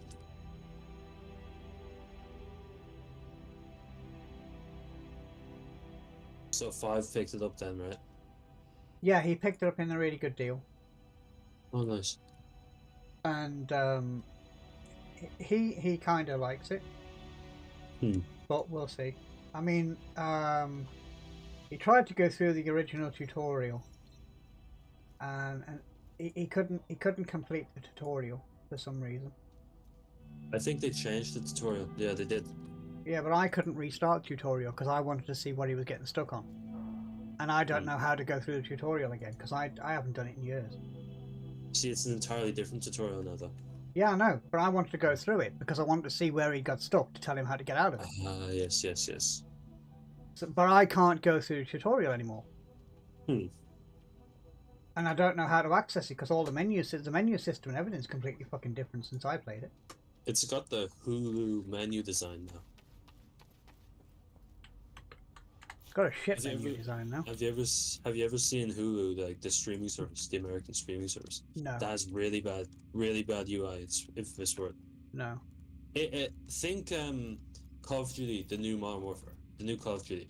It's got that same kind of scroll around, all the fucking animation. Everything's animated. Everything has a special animation. Yeah, so it wants you to spend all your time in the menus rather than actually doing anything. Right. Everything's a submenu of a submenu. Okay, so I can't. Oh, that's why I didn't do this, because I'm trying to hunt down Agent Kelso, and that looks nothing like her, and I can't do it for 3 more days.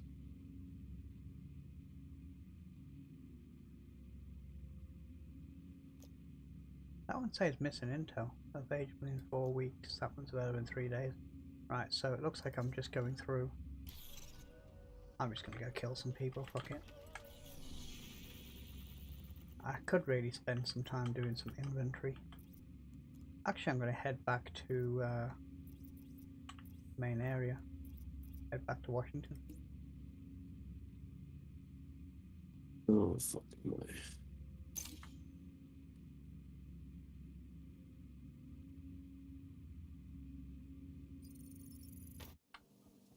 I'll head back to Washington.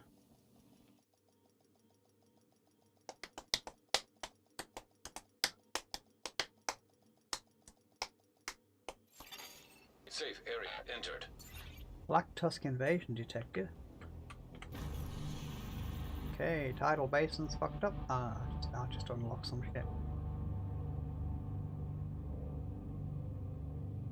It was 9 o'clock. Actually, I don't have any specialist weapons to do. Probably do.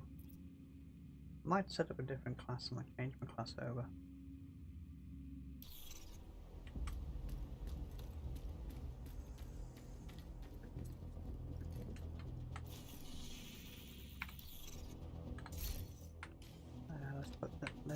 Let's get the right fucking keyboard layout on first. That'd be a good idea.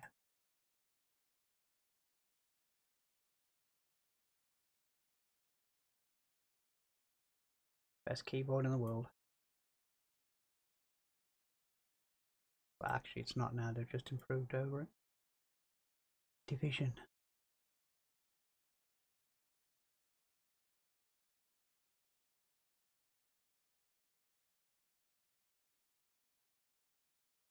wish they'd have a search function to find the fucking game.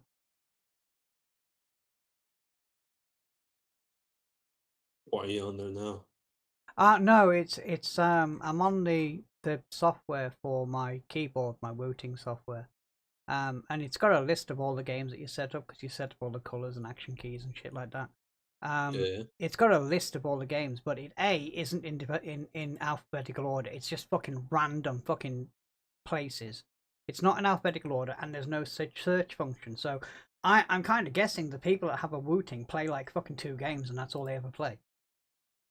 But I play like fucking lots and lots and lots of games, and I've got profiles coming out my fucking ears. Anyway, I'm in the right profile now. So. Oh, this fucking game is driving me bad now. Yep. I've done all the crossbow one. Minigun. Have I done the minigun one? Let's have a look.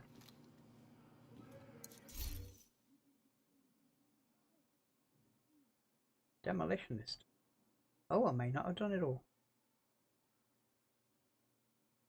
Surely I've done the sniper. Yeah, done sniper, done crossbow. I haven't done this one yet.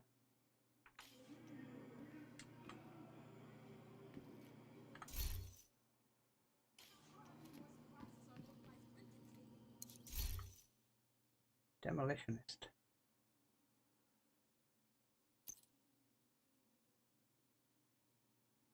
I've done all the stage 5s, that's fine. Never ends. I don't know how to do this. I can't remember how to do it because they've changed this game as well now. What game is it there now you're playing? Division 2. Division 2, yeah, you said that earlier. About 14 times. Fuck. About 14 times I've said it, yeah. Indeed, indeed. Ah, man. Aha, that's what I was looking for. So I'll upgrade that to... Surely I've got enough bits to do all this.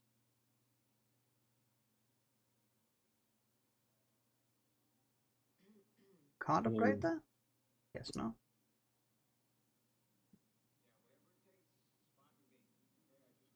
I do have experience sourcing, in quotes, movies. Do I have experience sourcing movies? Yeah. I just go to Amazon if I want to buy a movie. Damn. So you do the actual shit. Are you referring to sourcing? When you say sourcing, do you mean illegally? Possibly. Okay. Hello, Mr. Junker. No, I haven't done that for many years. Oh. Incoming backup request. How's it going, Chunker? Chunker! I mean, it doesn't really matter. That's like the Gabe Newell quote. Hello. Hello. Is a service issue. That thing. You've Netflix, is what I'm trying to say. And that's better than sourcing. I have Netflix and I'm going to call it Love Film because that's what I had originally before Amazon bought it. I have them, but I don't particularly like them. And I also am one of these people that actually has real music as opposed to like Spotify or any of that kind of shit. I'd like to do that. Well, the reason for me to have real music is because I can play it from now to eternity, but Spotify you can only play while they license it. And you know. I know, right? Oh, I'm gonna activate. I've got a fucking launcher. I'm gonna activate a launcher. Prime Video is what you're talking about. What was it called before Prime Video? I'm curious. It was called Love Film. Love Film. Yeah, Love Film had this thing where you could watch movies online. I think you're really. But you could also, as well as watching movies online, you could hire 2 or 3 DVDs at a time, watch them with no time limits or anything like that. You watch them and then you send them back whenever you're ready. Hey. Yeah, so I used to constantly hire, I think it was 2 or 3, I can't remember if it was 2 or 3, it might be 2. But I would constantly hire DVDs. and I would do the online watching of things, and then Amazon bought it out and kind of fucked all the licenses up and killed everything and made it shit, and then took the DVDs out. Well, that's Amazon. Well, it's not necessarily Amazon. I mean, do you know of any DVD hire shops these days? Because, you know, Nope, it's not a thing anymore, is it? Those days are long gone. You know, DVD is not a thing anymore. In fact, owning things isn't a thing anymore. Yep. You don't own anything these days. You just hire it. So how do you see? I kind of want to just have things. I want to own them, you know. Oh, I'm so old-fashioned. I want to own my shit. What do you want to own? Music mostly. You can buy DVDs. You can still buy them. Yeah. You can buy. You can still buy. No, not really. You can buy CDs as well. Yeah, CDs are expensive. No, they're not. Like no, a they're not. tenner each. Yeah, well, they've been a tenner each for 30 fucking years. They haven't changed. I know. So that's not expensive. If you do the whole way that people do this bullshit with the fucking inflation crap, that means that they're now the same price as the equivalent of spending 65p back in the day.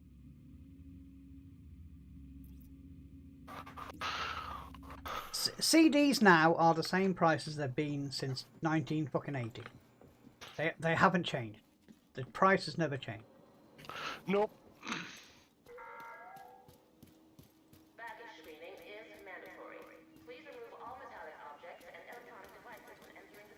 I mean, I'll tell you exactly why you should not buy music digitally, right?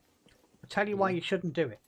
Because you spend about £3,000 on a program to legally, legitimately, and purchase your music. The company eventually goes bust, and then you install Apple iTunes into your PC, which then deletes all of your fucking really high quality MP3s and replaces it with its fucking piece of shit ALC format that's not worth fucking snapping at. So they effectively steal £3 worth of fucking music off you, right? And then you go back to the place where you originally purchased your music from so you can re-download it, to find out that they went bust 3 months ago, so you can no longer access it. That's why you don't buy digital music. The truth is to buy, is to buy CDs and then burn them. The truth is to buy CDs and rip them. Yep. The truth is to buy DVDs and rip them. So you have a hard copy and a digital copy. I wasn't sure what the right word was. Was it rip or burn? I can't remember. Yeah, I know. Well, burning, you're turning digital data into a CD. Right. Ripping, you're taking the digital data from the CD. Right. And when it comes to games, the only way you can own a game is through piracy. You can't own a game legitimately. You cannot buy a game legitimately. You said the thing about not even on GOG because you don't back them up. You don't back up these files usually. I back up everything. Yeah. So you own your GOG games. No, I don't. I don't. Because if they require a service and if they require an online facility to function, and the online facility gets taken down, you can no longer play those games. Full stop. They don't. Offline installers don't. If it's a single player game and you have the offline installer, the backup installer downloaded onto your system. Okay, right. Okay, right. Okay. Let me put it into perspective for you.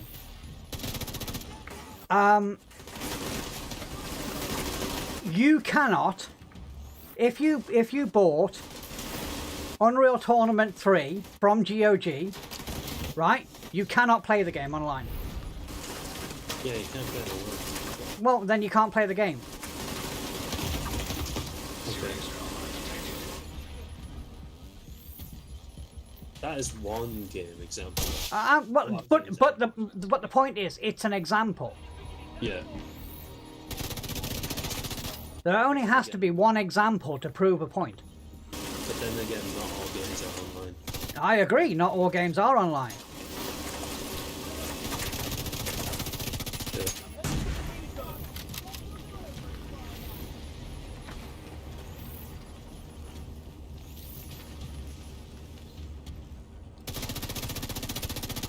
But the point is, you can only own a game through piracy. Yeah. That's true, that's true. You can truly only own a game through piracy.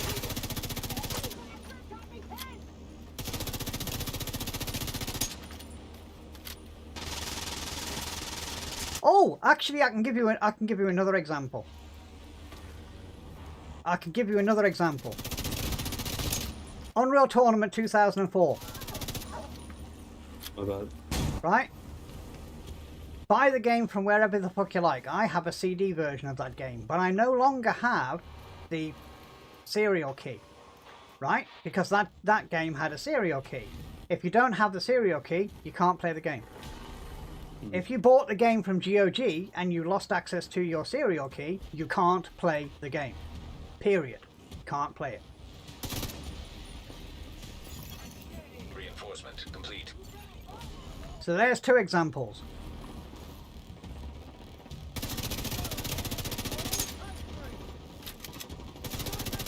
So, and the example I'm giving here, the reason why I'm specifically doing it is, let's say GOG went bust and you had backed up your installers, okay?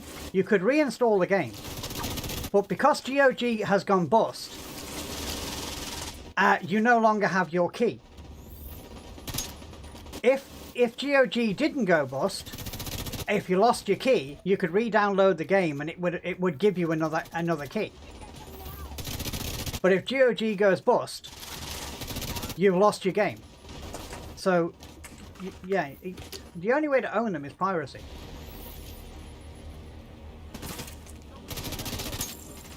Yeah. And to be honest, I think Unreal was the last game that I pirated. And I pirated it until I bought it. Is it the original Unreal? Yeah, the original Unreal, yeah. Unreal Tournament I pirated until I bought it. I pirated it first, and then I bought it about 6 weeks later.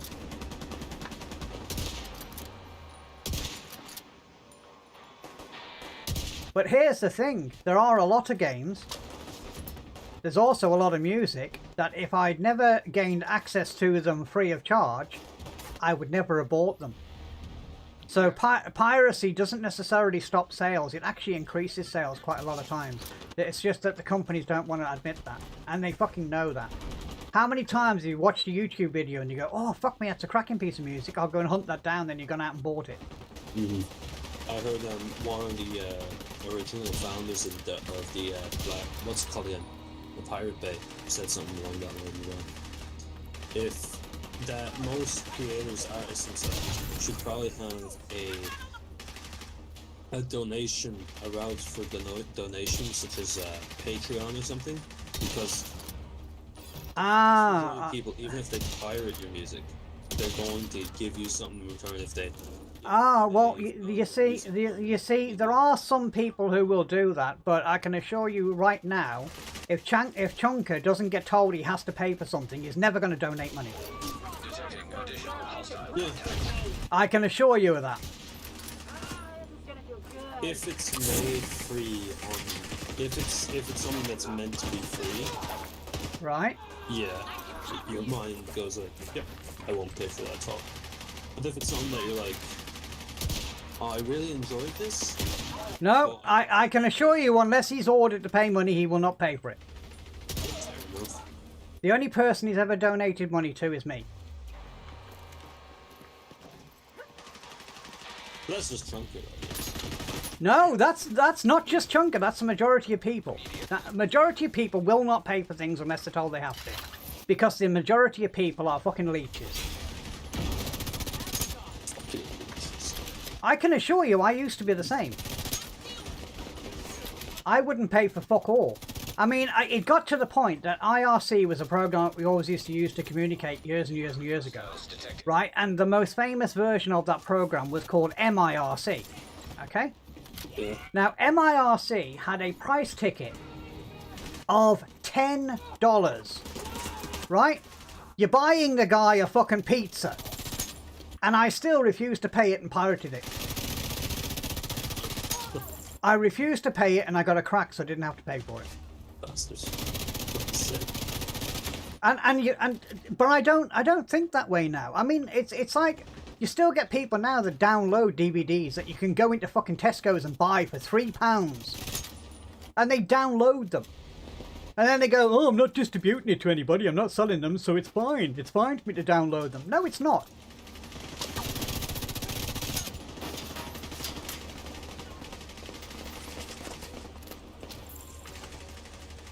I honestly think it's a bigger problem. It's just on a larger scale, is that people live beyond their means today.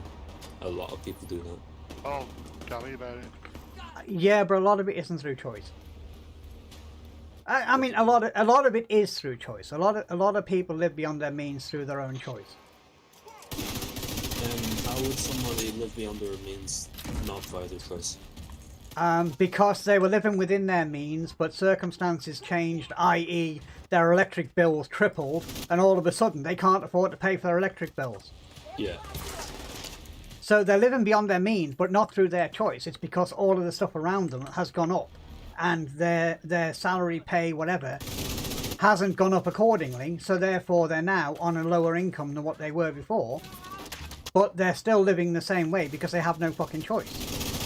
Imagine, I mean, it would never happen now, but imagine you back in the day, you got a mortgage with a 1% interest, for argument's sake, or a 2% interest, which isn't a great deal of interest, and all of a sudden, like it's recently happened, the interest rate got hiked up to 5 or 6%. If your mortgage is £300,000 or £400,000 for the mortgage, then your monthly payments have just gone up from something like £400 to fucking £1,900 in a month. You're not living beyond your means. At the time you took it on, you could afford it. Yeah.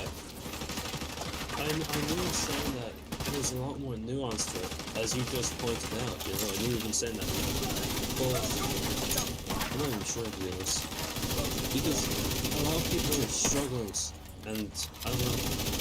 A lot of people are struggling because they won't cut down on the irrelevant crap in their lives that they can do without, but they choose not to because they could afford it once. My daughter's one of these. My daughter will still buy branded shit because she feels she deserves branded shit. She'll still pay for it, and she'll skint herself even knowing that it's no better than the cheap equivalent, because it's a brand and she's a snob. Fair enough. I'm not saying it's fair enough that she's buying the same thing, you know, but that's kind of just, yeah, right. But that's what happens to people. Right. Not everybody's living beyond their means through their own fault. I can assure you right now, and Chunker, I don't mean anything by this, but I can assure you Chunker is now fucking struggling, whereas he wasn't struggling just 2 years ago. Yeah.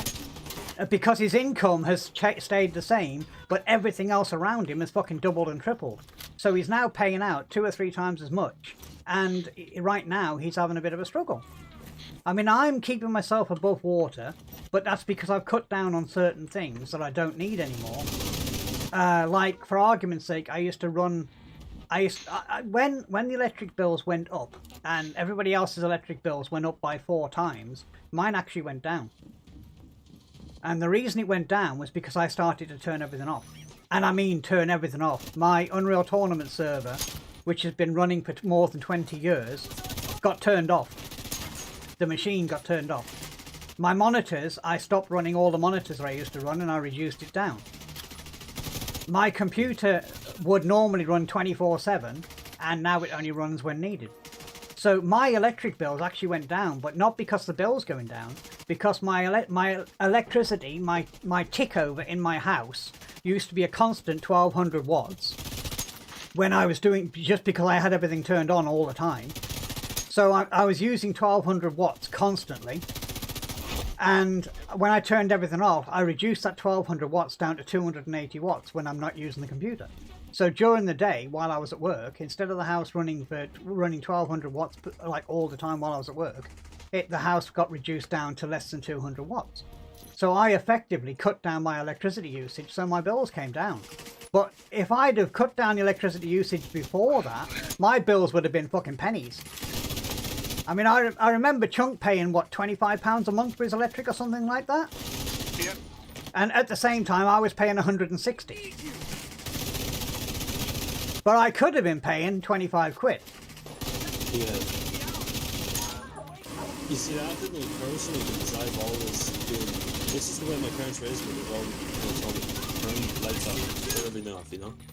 Like, every time I get offline, PC, power, everything's off. Well, you see, this is another one as well. I'm not a big fan of LED light bulbs. I don't like them. So I always used to put 60 or 100 watt incandescent bulbs in. My entire fucking house now is lit up for less than one bulb used to cost. Supply room access unlocked. So my entire house now runs, lighting wise, my entire house runs cheaper than what it used to with just one light. Yeah. Because I used to, in my living room, I had two 150 watt lights. Now... So you've switched to LED, is that right? Yes. But you see, the reason why I was against LEDs is because when they very first came out, they were absolutely fucking atrocious. And you know that, I don't know if you ever heard of the saying, once bitten, twice shy. Once you buy something that's fucking shit, you know that card that you just had, that ATI card, you said, never buy another ATI. I know you only said it jokingly, but that's the principle. People stick by that principle. If they buy a red car and it breaks down, I'm never buying a red car again. We're good. The card's actually perfectly fine, by the way. Yeah, I know. But you know, you get the conversation of what I was saying. That's the bit that I was trying to say. If it was faulty, yeah, exactly. What car have you got then, dude? Card. Junk card. Oh, card. I say if you car. That's his weird. It's his weird accent. Yeah. I'm glad you said ATI then and not fucking AMD.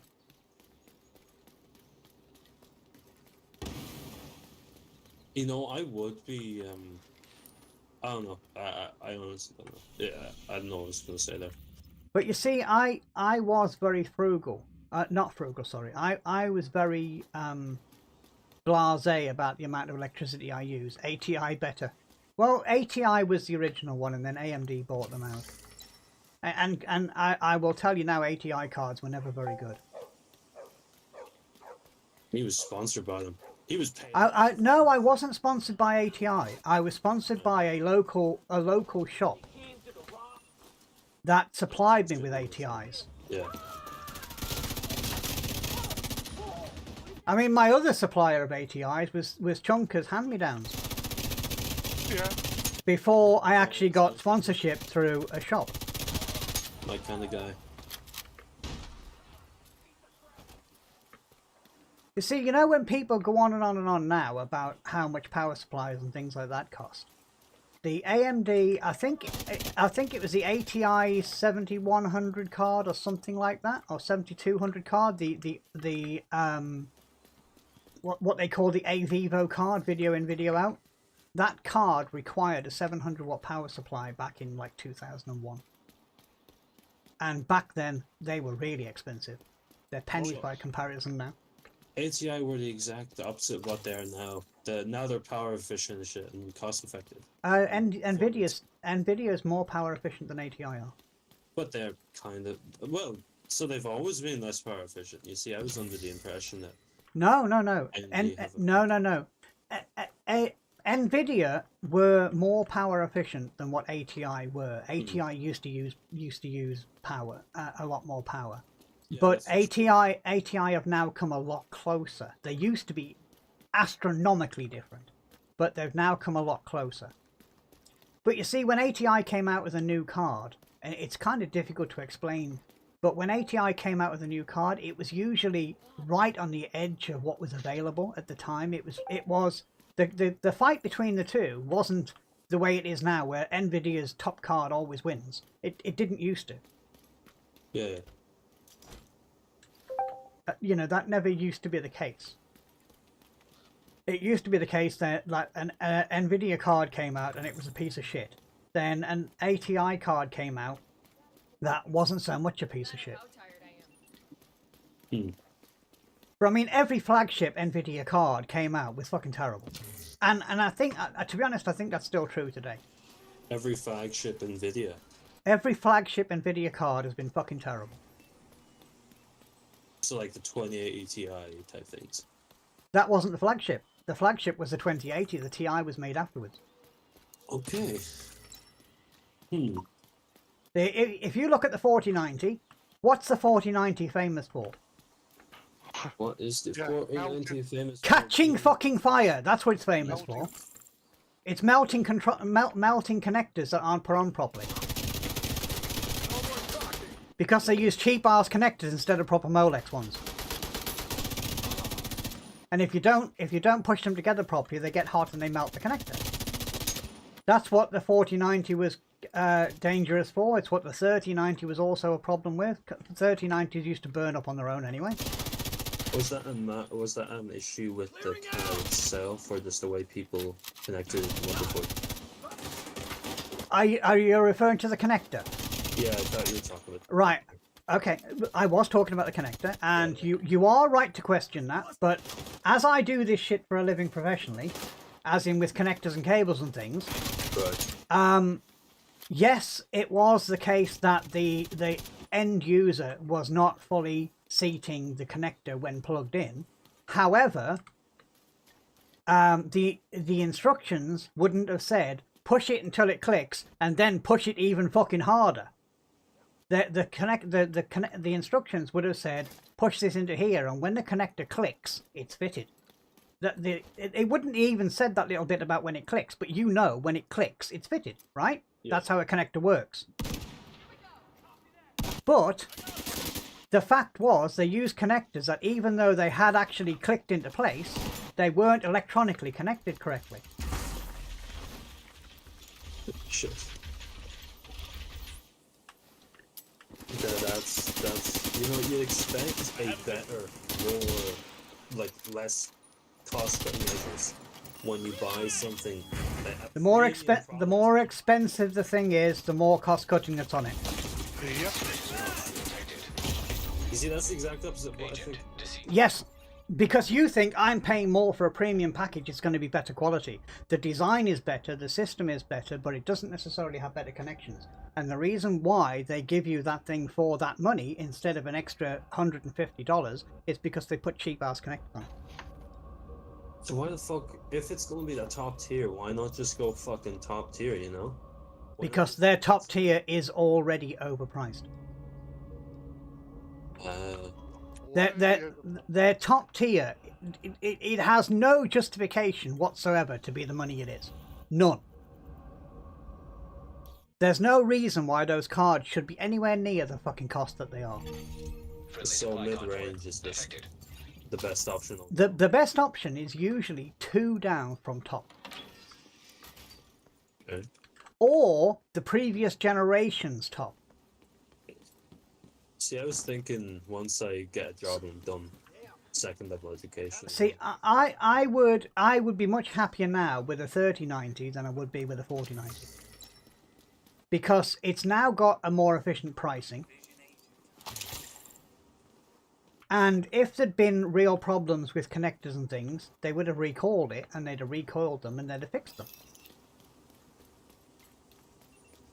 The only time you ever buy something flagship, I'm saying flagship, the only time you ever buy something brand spanking new on release is when you, A, have done the proper research, or there's a really good returns policy, or if it's software, because software will always be improved. Yeah. But I would never ever buy a cutting edge top of the range graphics card. Not on release. I would buy it 6 months later or a year later, but I would never buy it on release. Because on release, the price is artificially raised. Then the demand raises the price even more artificially. I would never buy a graphics card brand spangly fucking new when it first came out. I mean, I'm looking now at the one I'm looking for my driving rig. I'm looking at an ATI, I think it's a 7600. Because that's about the equivalent of a 2080 Ti. I mean, realistically, I probably should get a better card and put the 2080 Ti into the computer for the driving, and then put the better card into here. That's the way I probably should do it. So you want to upgrade to something that's on par with the 2080 Ti, even just today? Sorry, say that question again. Do you mean you want to upgrade to Right, 2080 okay, Ti? let me explain. Yeah. I'm going to build a sim rig. It's going to be specifically for sim racing and realistically nothing else. Okay? It'll be a bit of sim racing and a bit of flight sim kind of stuff. It's going to be in a completely different room. I'm going to fly a Chinook, yeah. It's more spaceship than anything else. I'm going to be a shovel engineer, you know.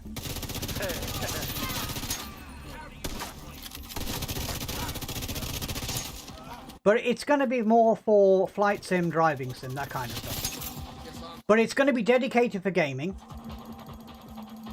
Nothing else.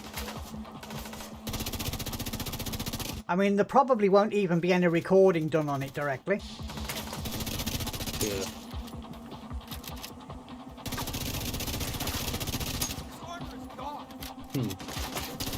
But so if you know, for that kind of purpose, I don't mind having my 2080. What I thought about doing was upgrading the 2080 Ti in my machine, and then putting the 2080 Ti into that machine, because that will run the 3 screens 1080p no problem at all. Yeah.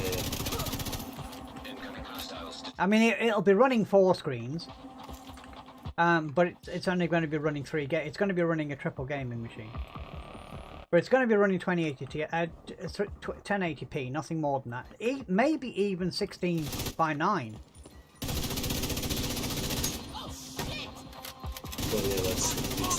Because I'm all about performance. I'm not about. Well, a 2080 Ti should be able to run any of the driving games that I play. It should be able to run them at 4K, at 60 frames a second. It's a driving game. You don't need any more than that. How would 16:9 at 1080p be more performance than 1080p at another aspect ratio? 1080p doesn't have another aspect ratio. Yeah, you said it might just be 16:9. No, I might use 1600 by 900 as opposed to, as in resolution, 1600 by 9 as opposed to 1920 by 1080. Oh right, yes. Sorry, I wasn't clear there what I said. I wasn't, when I said 16:9, I meant resolution, not Yes, okay. So yeah, 16 by 9 resolution would be more efficient than 1080p. I'm not sure how well that would look on a 32-inch monitor though, with me sat fucking less than 2 feet from it. Not great, to be honest. I don't think it would look great, but I think moving cars and all that kind of crap, it's probably not going to look that bad.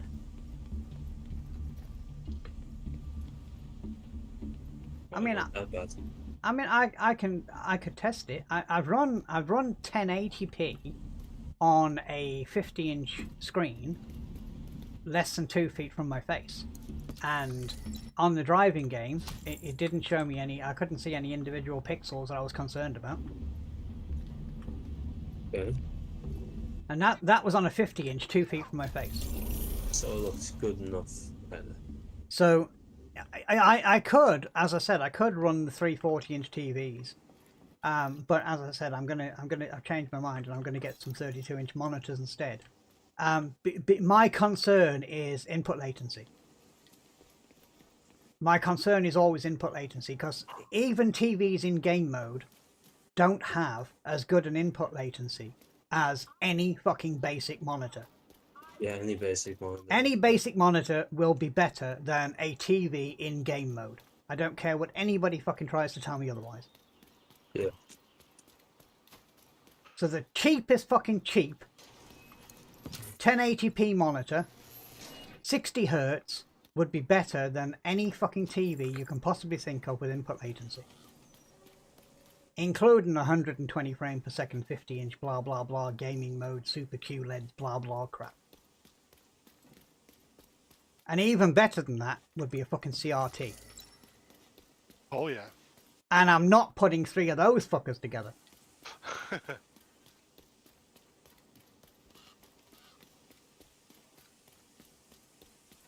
But yeah, I'm gonna go with 3. What the fuck is this doing? I'm gonna go with 3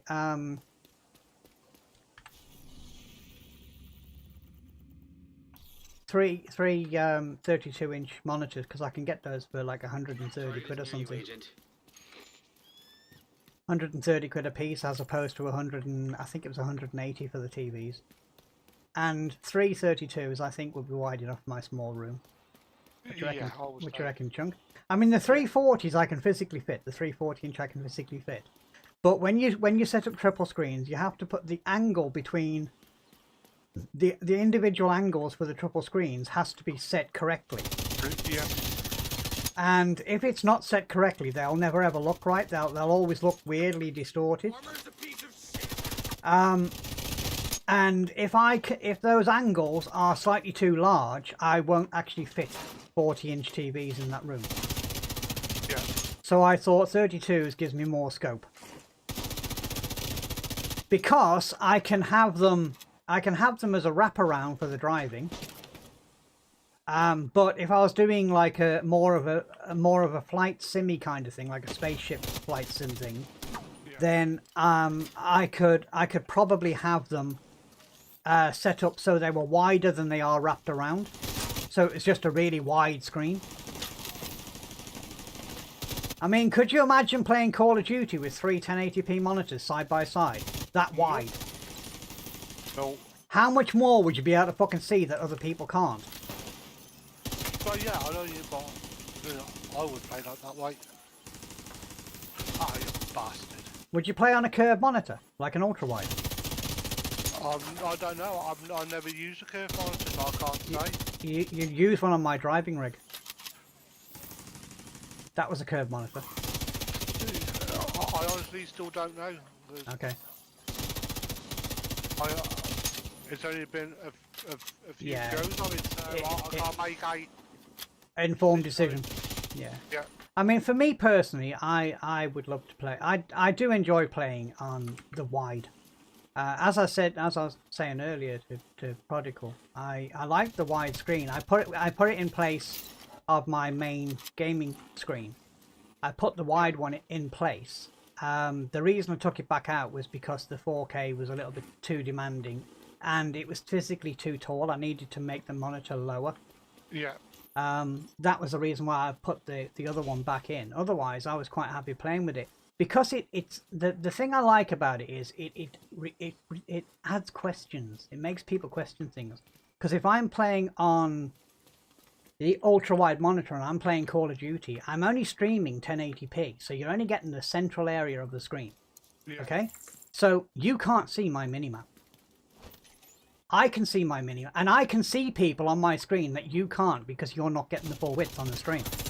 So imagine that, but instead of being just a little bit wider, it was actually 3 times wider. Imagine the questions that could raise. Yeah. I think that'd be awesome. But that's just because I like being a cunt. I would never guess that. Being a cunt, never. Well, it's because I kind of enjoy the whole idea of when people raise questions, you can answer them instantly, but they don't like the fucking answers. They're like, what are you hiding? I'm not hiding anything. I'm just running on a really wide fucking screen, dude. The fact that you can't see it's irrelevant to me. I don't care. I can. See, this is one of the things, you know, when you see all the cheating bullshit, when they go, oh, how could you fucking see him all the way over there? I can see things on my screen that you can't see as a spectator, because the resolution's different. You know, I'm looking at 1440p, you're looking at 1080 on a stream, which is heavily compressed. You're not going to see the same as I can, and that's the problem when people do the accusations on stream quality. You know, they're like, how can you see him over there? Well, because you can on a better monitor. Indeed.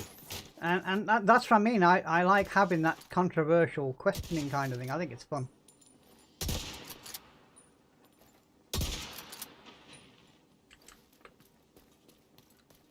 I think it's good fun to have those questions around.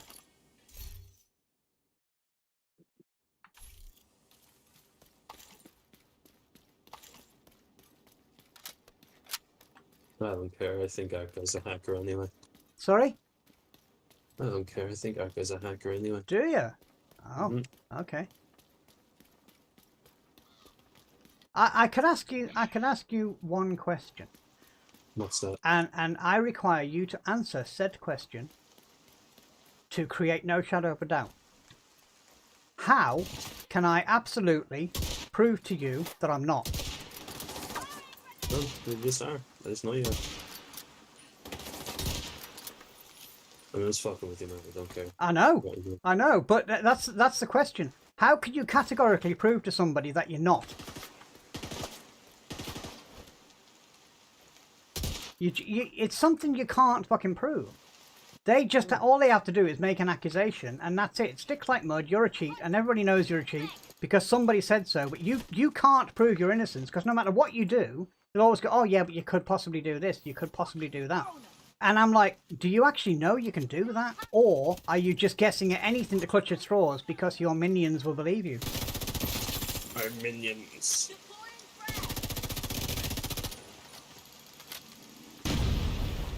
Another reason I don't like the internet. Don't like the internet as a whole, to be honest. Social media. Minions. They have minions now.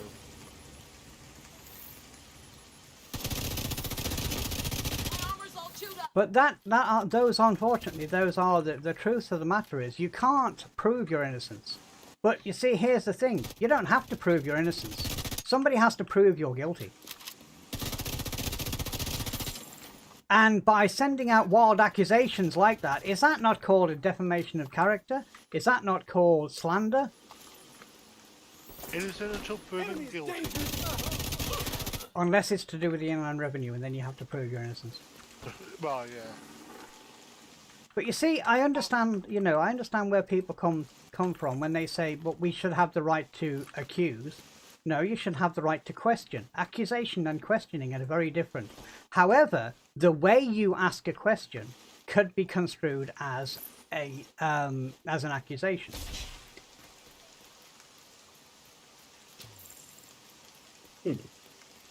Things that make you go, Very A lot of stuff makes you go, Indeed, indeed, indeed. A lot of stuff. I'm very easily impressed.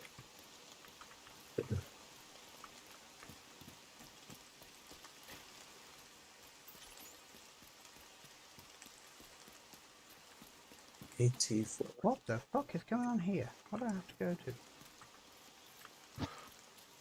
See, that's a funny one, because I'm not easily impressed. Which is why it's why you don't see many like clips from me where I've done this, what other people class as a crazy shot. Done this crazy shot, fucking the play there was fucking so 200 million, and I'm like, no, that was just Tuesday. Crazy shot, man. If you want a crazy shot, go UT. There you see some crazy shots. But even then, even then though, because I've done them so many times in the past, you know, it's become that's normal. It's like I had a guy at work when I was playing Ghosts a lot. I had a guy at work saying, why don't you put these fucking games on YouTube? You'd make a fortune. And I'm like, well, why? Why would I make... He says, because you're getting 25, 30 kills a game. I said, well, yeah. Well, what's so special about that? Well, people doesn't get that. I'm like, well, I do every fucking game. It's just normal. There's nothing special about that. Not in my eyes. That's your target. And that's the issue that I always had. And it's also why I very rarely do the cheat accusation thing. Simply because of the fact that I've seen it all in the fucking past so many times. What other people class as cheating, I just class as good gameplay from decent people. But because I'm not a console kiddie, and I've seen how a keyboard and mouse can be used, And because I've been there, seen it, done it, and all, got the t-shirts and all that kind of shit, for me, it's nothing special, you know. Just a normal day at the office. Yeah. I mean, when I started playing Unreal Tournament, there's one particular game that I remember very vividly in the early days of playing it.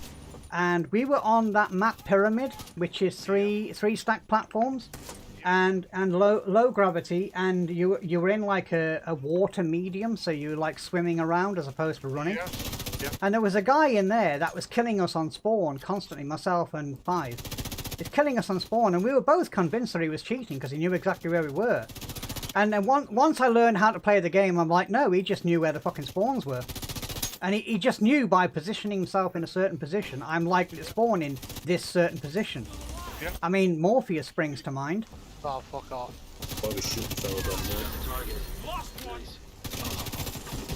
I mean, I couldn't do that on Morpheus now, but if I was to do that on Morpheus before, how many people would accuse me of cheating, bearing in mind the moment you spawn, there's a 6-pack of rockets coming at you? Yeah, obviously. But how many times would I have been accused of cheating? By today's standards, playing the way that I used to play every fucking day. Imagine my room in Domination when we were in the Blue Yonder servers playing Domination. Imagine my room. How many people are going to accuse me of cheating because apparently I'm doing whatever I can because I can keep you out the room? Precisely. Yeah, I know what you mean, dude. And that's what really irritates me. These people that accuse others of cheating are fucking console twats. They've never played a PC game in their fucking life with a controller, without a controller. So they don't know what a mouse can do. They don't know how good people can be. And because they've never been up against that, it's humbled them in such a point that they can't accept that they're just not that good. What they have to do is they have to say, you're cheating. And that's what pisses me off. Oh, Cox just mean, Mr. Archive. Sorry? Not need to be so mean. They're just not good. I didn't say they weren't good. I just said they weren't as good. I mean, Linford Christie is within the top 100 of the world at running the 100 meters, but if you put him up against Usain Bolt, he's fucking shit. Just shoot on the road. Do you know what I mean? Yeah.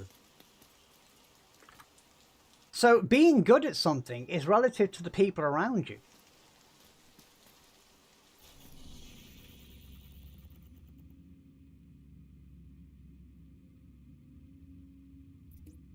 It's all like a relative ability. I mean, you know, you hear a lot of doctors. I don't mean doctors. I mean like people who are trying to get qualified for their doctors. They're trying to get their PhD. You know, they're all complaining about this is really hard. This college work, this university work is really hard. I was always at the top of my class when I was at school and through early college. Well, yes, of course you were. But then so was every fucker else that's on the course that you're on. You've now just been put in with your peers, and you're now not top of the class because your peers are as good as you are. Holy fuck, no one knows. No way someone was giving out the college course for being a doctor being hard. No fucking way. That just sounds insane to me.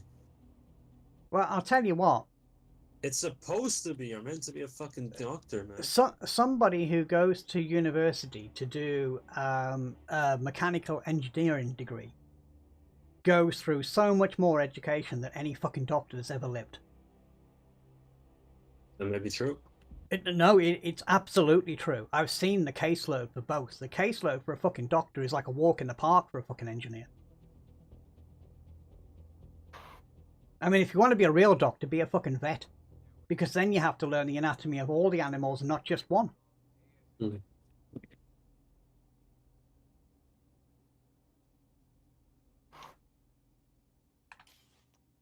Anyway, I'm not going to start and talk about doctors. It's going to get all weird.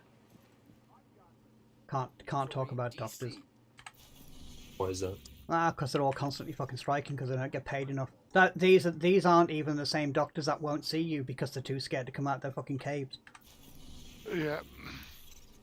Get an appointment with your doctor for tomorrow. Get an appointment for the next 2 weeks. Try. Are they on fucking strike right now? Some of them are. Over there, probably. Oh, no, I haven't heard anything about it. Obviously, I don't follow news. No, I don't, but I know about that bit. I know about the strikes and shit that's going on. Yeah. Hmm. They're constantly moaning, we don't get paid enough, we don't get paid enough, we don't get paid enough. Yes, you do. You do get paid enough. It's just that you value yourself as higher than what you actually are. I mean, for fuck's sake, there's nothing a doctor can do that Google can't tell you.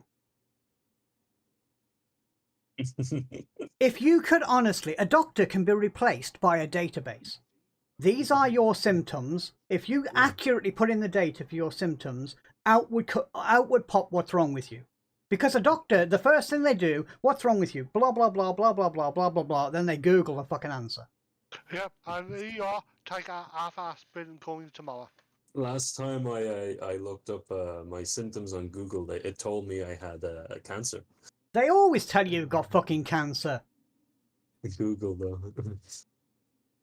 Everything goes to cancer, and to be honest, everybody on the world will get cancer if they live long enough and don't die by some of the means first. It's an inevitable part of life.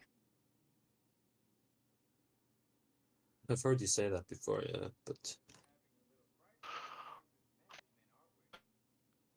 But it's true. Yeah, it's true.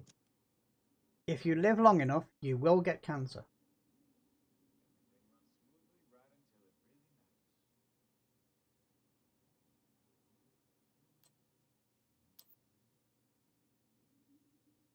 I mean, you've heard of arthritis, right? Yeah. Cancer. It's just a different form. You've heard of eczema? Yeah. Cancer, just different form. You said I have cancer. Yes.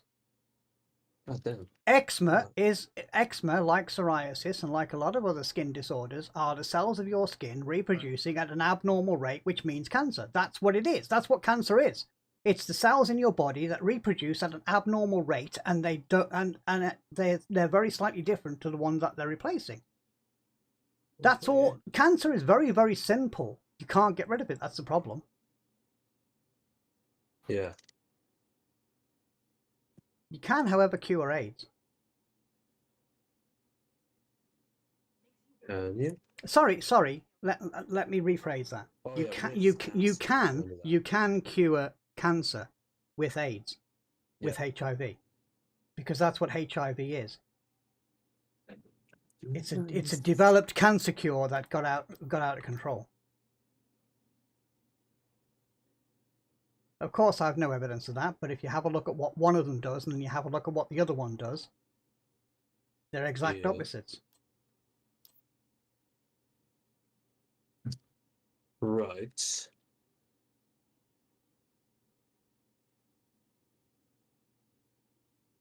I can't remember why you said that was. Why? Right. That it was. Right. Cancer is the deterioration of your cells. Okay.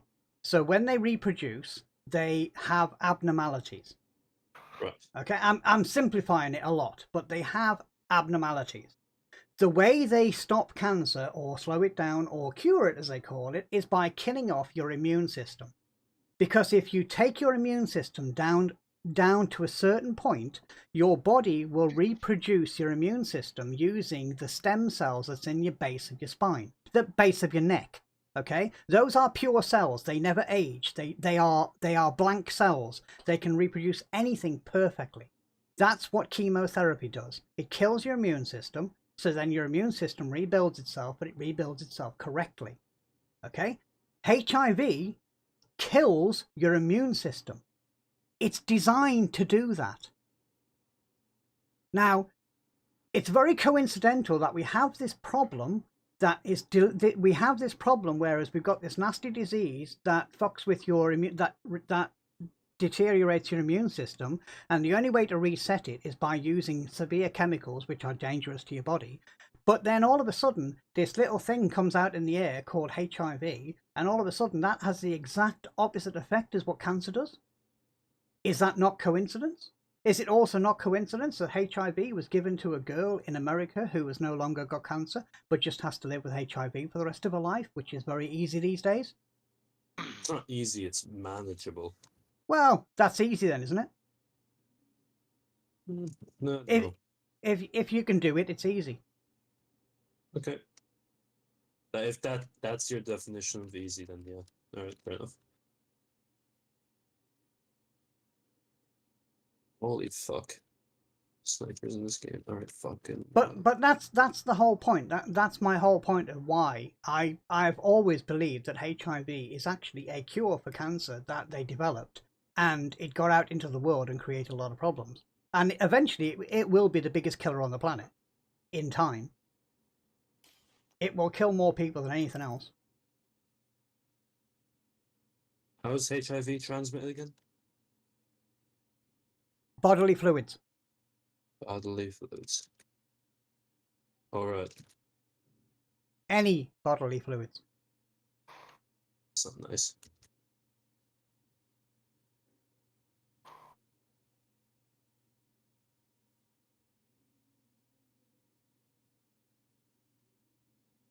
What the fuck is this? Aegis? I don't know how to pronounce that mask. I've got 2 of them. Don't even know where it is. Agent requesting backup. I don't even know where it is. God damn it. Yeah.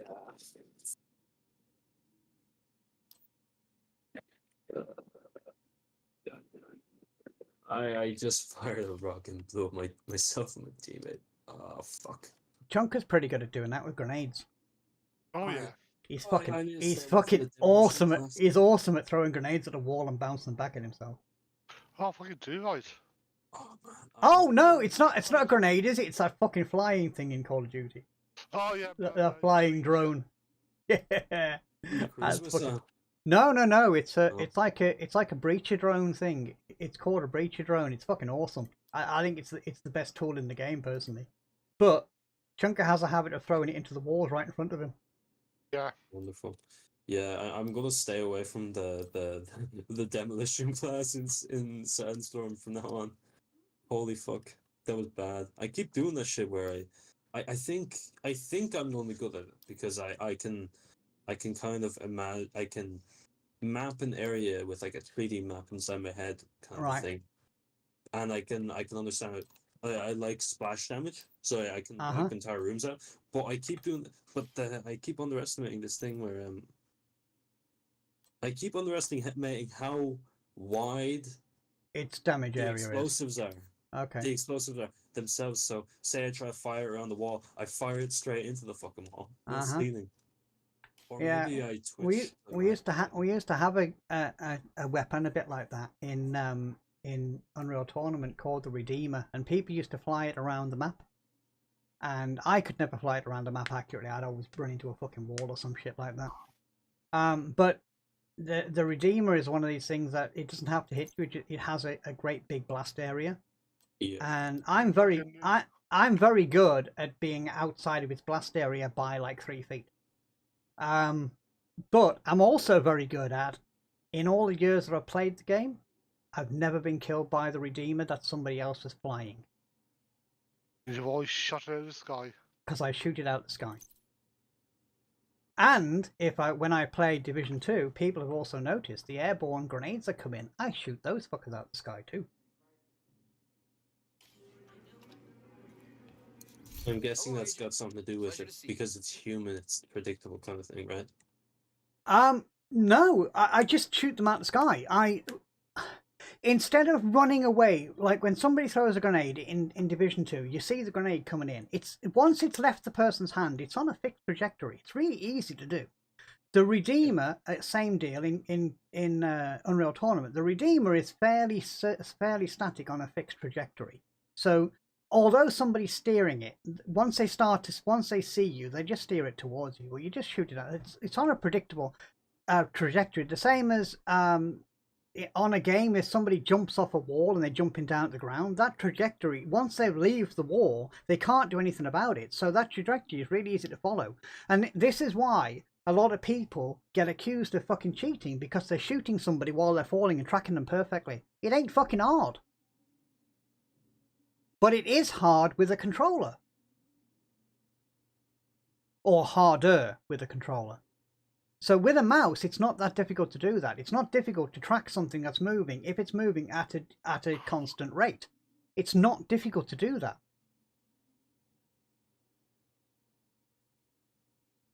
But yeah, I used to just shoot them out the fucking sky because they used to annoy me. And when you shoot them out the sky, it really annoys the person that's flying them around. Oh yeah. It just annoys the fuck out of them. I'm sure it does. I'm sure it does, alright.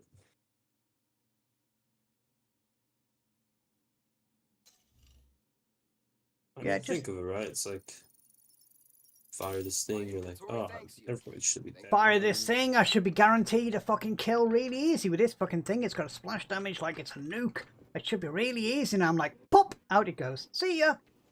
Exactly. And then they're like, oh, you cunt. And then, of course, the cheating accusations come in. How the fuck could you shoot that when it's flying around like that? Because it isn't hard. I'm good. No, I'd never said that. I've never, ever stated that I'm good. Ever. Because I don't believe I am.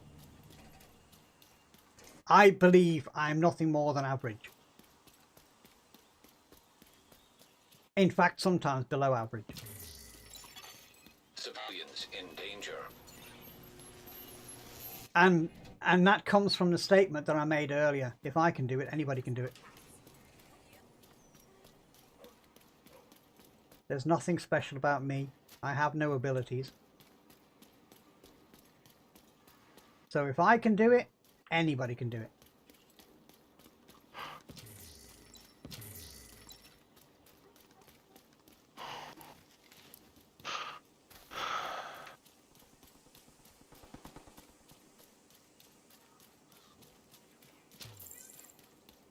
Oh, you cunt. Cox, what was the shit shot message you put up earlier? I mean, it was quite a while ago. I've been racking my brains trying to figure out what it was about. I can't remember what I said at the time.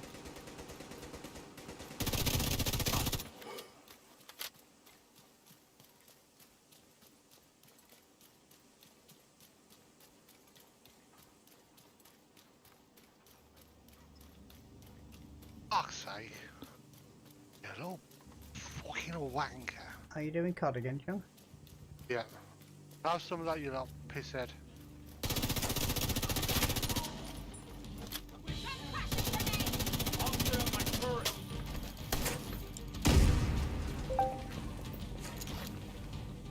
I was saying something about good shots. Oh, right, okay. I know what you mean now.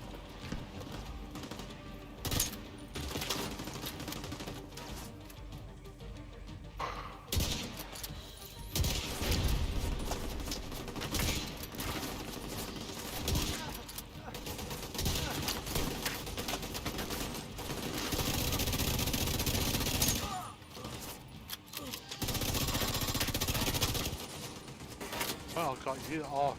Got you off your perch. You just found another perch.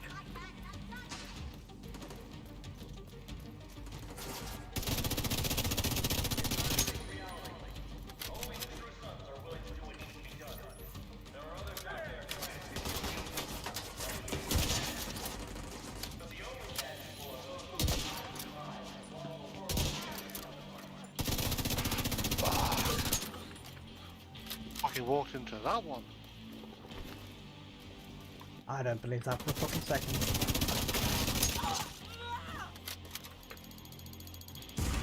Oh, that's kind of fucking dark. What the fuck? What the fuck was that? Got the street locked down with PK.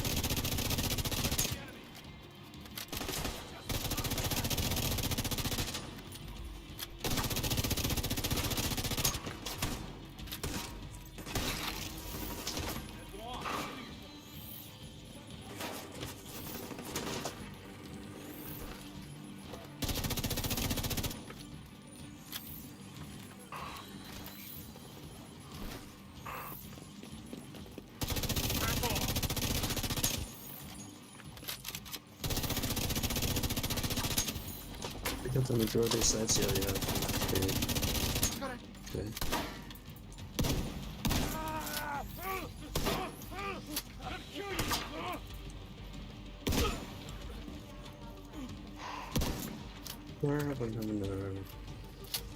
Sorry if I just start speaking with you, not random. No, it's alright. I get that. This is kind of one of those games you want to coordinate with and stuff. You know this game. I have that game. Indeed. Yeah, PvP is fairly competitive. It's kind of like you gotta coordinate with your opponent. But not even. It sounds when people say coordinate, it's. No, you do. I get it. They make it sound more. It's kind of why a lot of the times that I don't play those kind of games where you have to cooperate with other people, because people just don't. The problem is, if you do cooperate, you come across as a bunch of fucking tryhards, and if you don't cooperate, you lose. And then you criticize the team that you're just playing against because they're a bunch of tryhards.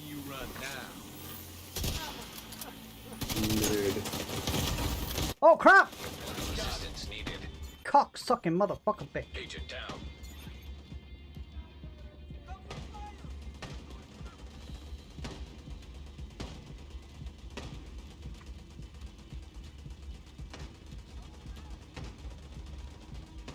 Oh, I didn't realize I was on fucking heroic.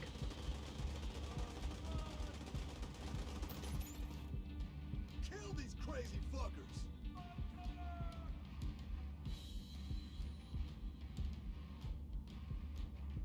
I've got no aid coming in.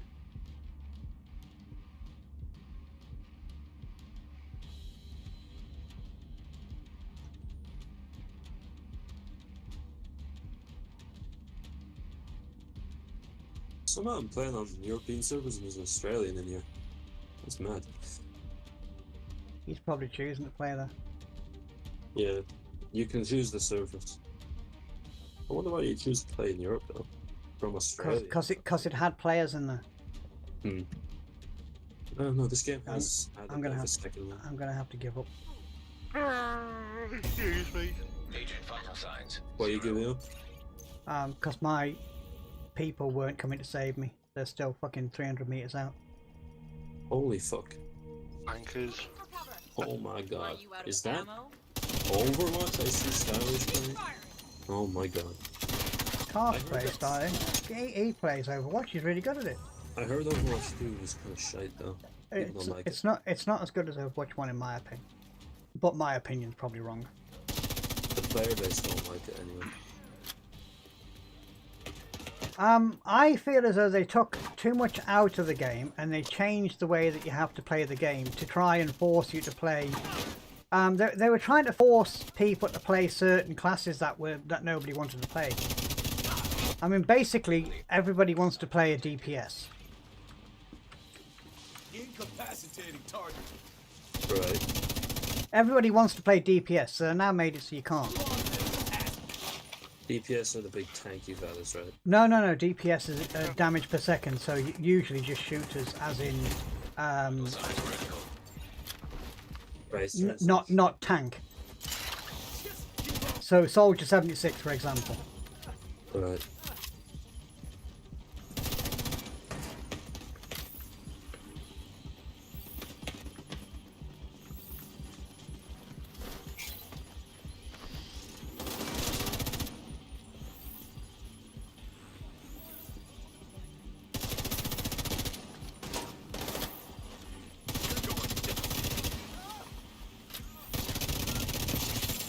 Holy fuck.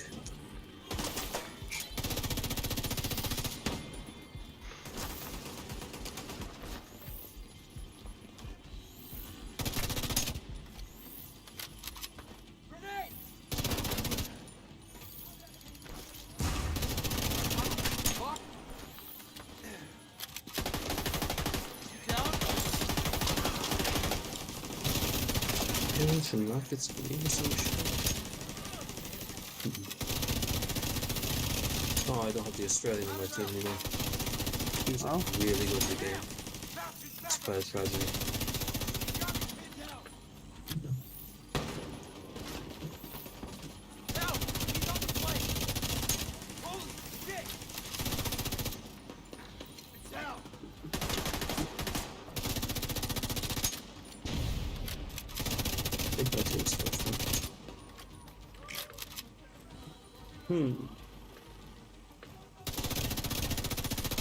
You know, I'd recommend you get back on this game. Like, if Maybe. Maybe. If you're gonna play, like, I don't know, if you're gonna play it at PvE, it's pretty good. It's pretty decent.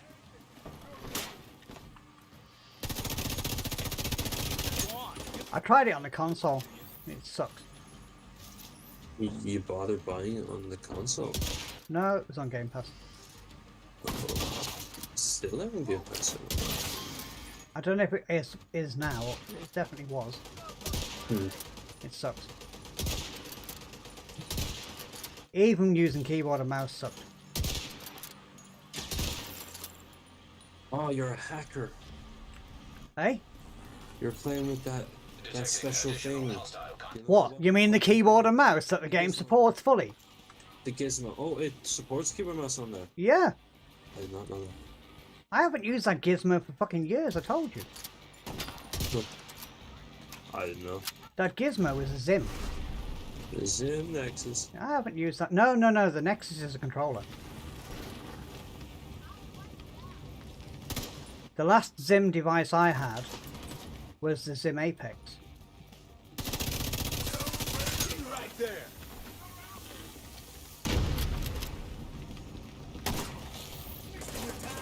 I was killed? What the fuck? Oh crap!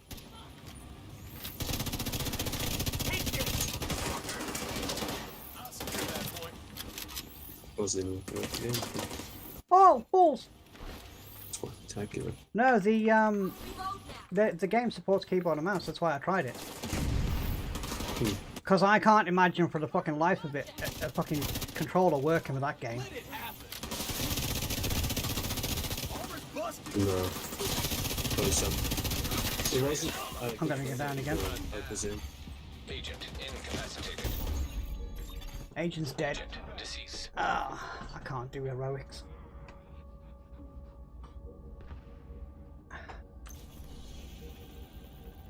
Mr. Chunker, are you any closer to your driving, Sim? No, not yet. What? Get there. Don't worry.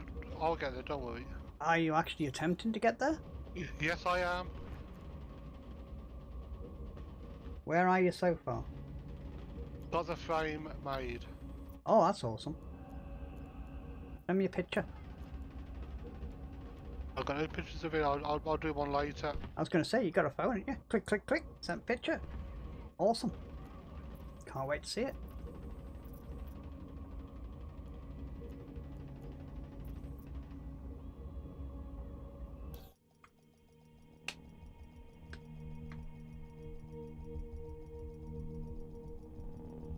What am I going to play tomorrow? Got no seat. No, I said, what am I going to play tomorrow? Oh, right. Well, you do have a seat. You just haven't got a car seat. Hmm.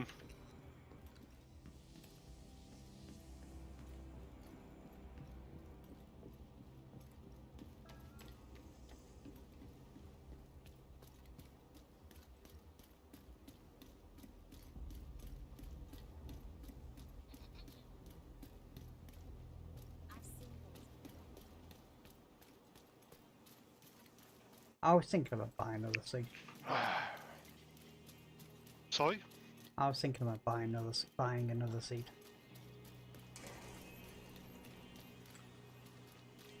For my rig. I want to drive a seat rather. No. Whatever comes out of a fucking car that's at the scrapyard kind of seat. that kind of seat. I want a real car seat. I don't want a fucking sim seat. I was thinking about buying another one because I want a driving seat rather than a passenger seat. Yeah. Because they tend to have a little bit more adjustability.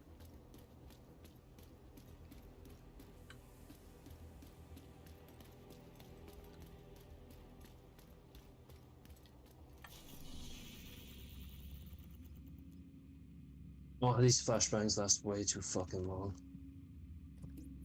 Sorry, why? On mobiles. it was like 5 seconds, and my screen was just gone. Not good. No,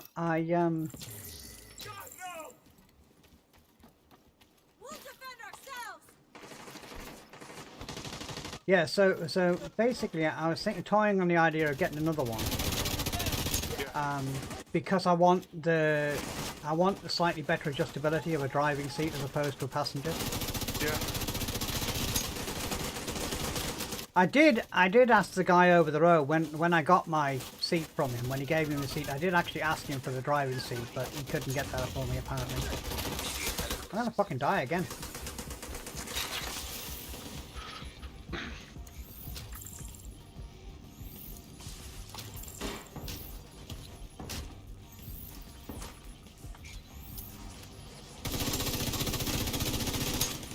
You remember Dan from over the road? Yep. Yeah, that was who got me my seat. Oh, cool.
Actually, what does my fucking super weapon do? A BFG? No, I don't even know what I've just put the super weapon onto my character. I don't know what it does. What are you playing? Division 2. Right. Targets in sight.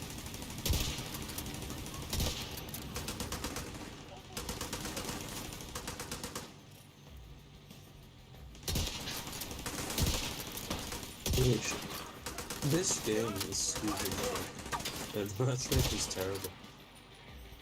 You know how they have that kind of Why is matchmaking terrible? because you know how you have that kind of skill-based matchmaking type thing, right? It goes by level of the player and how they perform and shit. Do you know that, or are you guessing? But it says there is, I think. And it says balancing teams as well. It says. Oh yeah, but balancing team, if you've got one really, really good player, the rest of the team can suck. Yeah. Team balancing is the thing that Battlefield used to do, and it just didn't work. So my current team all of them are under def 200. Whereas Right. the opposite team have two nearly 1,000 level people on the team. Right, but what are the others? All shit, all like lower level. Right, so you got two 2000s. So if you got, I don't know how many's on the team, but let's just say there's 10 on the team. You got two of them, which is 2000, and all the others are really fucking shit. So those two people are going to have to carry the entire team. That's called team balancing. It sucks. Those two people now are going to get their air off with the rest of the team because the rest of the team are newbies. And the two people are going, "Oh, we're fucking carrying the whole team." Well, yeah. That's because usually how it works in this game is they coordinate and they put all of those guys in the places where they could be. And usually people listen to this game, kind of. So it's all away. The problem I found with online gaming, and I found it for a long time, is you always get that one fucking person that thinks they know how to do it, they think they know how everything works, they think they know everything, and then they try to order everybody else around. And the moment you get one person trying to order everybody else around just because they think they can, what you then get is you then get a load of people who say, "Do you know what, you're not going to fucking tell me what to do, so fuck you." So you then get a shit game because you had this one obnoxious cunt that thought he could order everybody else around. Oh crap. Agent malfunction. Is my man coming in or not? Oh, he's coming, I think. Maybe not.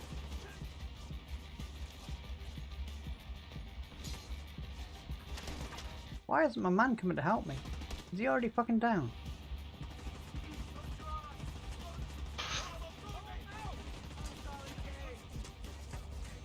The enemies have captured everything other than this one site.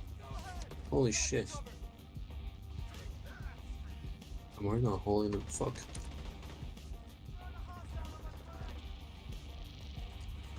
Come on, dude. You got 60 meters to run. Come and get to me. Run, fat boy, run. He's just done a quarter of a mile in fucking like half a minute. Fuck us fast, I tell you. Oh, bless his cottons. Pick me up. I'll return the favour, buddy, when you go down.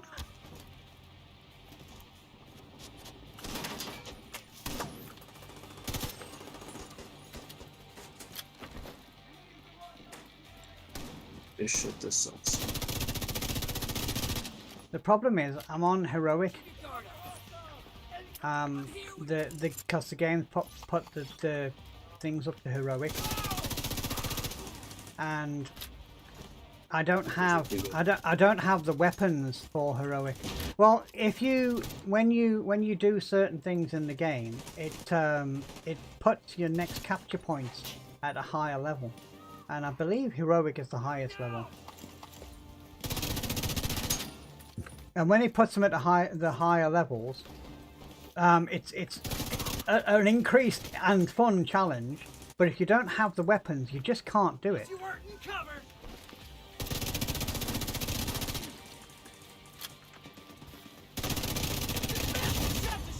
Immediate medical assistance needed. Does nothing kill that asshole?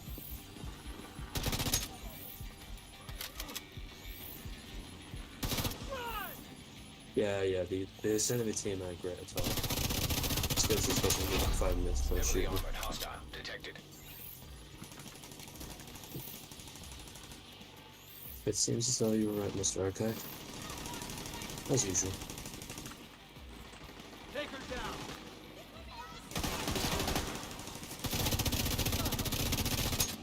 down. That's why team-based team matching isn't really a good idea. It doesn't work. It works in theory, and then because it's balancing a whole team. But if you've got 2 people which are really, really good, the rest of the team will suck. Well, I thought you were a team-based matchmaking evangelist. Sorry? I thought you were a team-based matchmaking evangelist. No, I like team. No. That's skill-based matchmaking. I like not team-based. Team-based is wrong. I like skill-based matchmaking. I think is 100% correct. Unfortunately, the reason why skill-based matchmaking doesn't work so much these days is because there's such a wide variety of skills. I think skill-based matchmaking, when it's done correctly, and Call of Duty do it correctly, they really fucking do. People just don't like it. When it's done correctly, it should hold everybody thereabouts at 1 KD. That's where it should hold everybody, because that means you're playing with equally skilled people all the time. If you look at any pro gamer throughout their pro career, their average kill death ratio is around 1, always. Because that's what skill-based matching does. It puts you with your peers.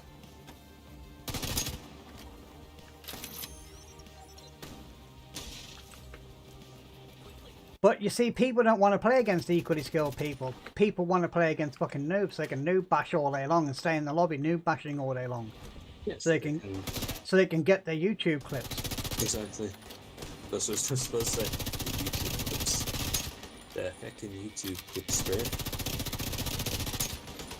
I mean, I look at, people, I don't know if he still does it now, but there was a guy called Korean Savage who used to be a big COD YouTuber for the sake of the high kill games.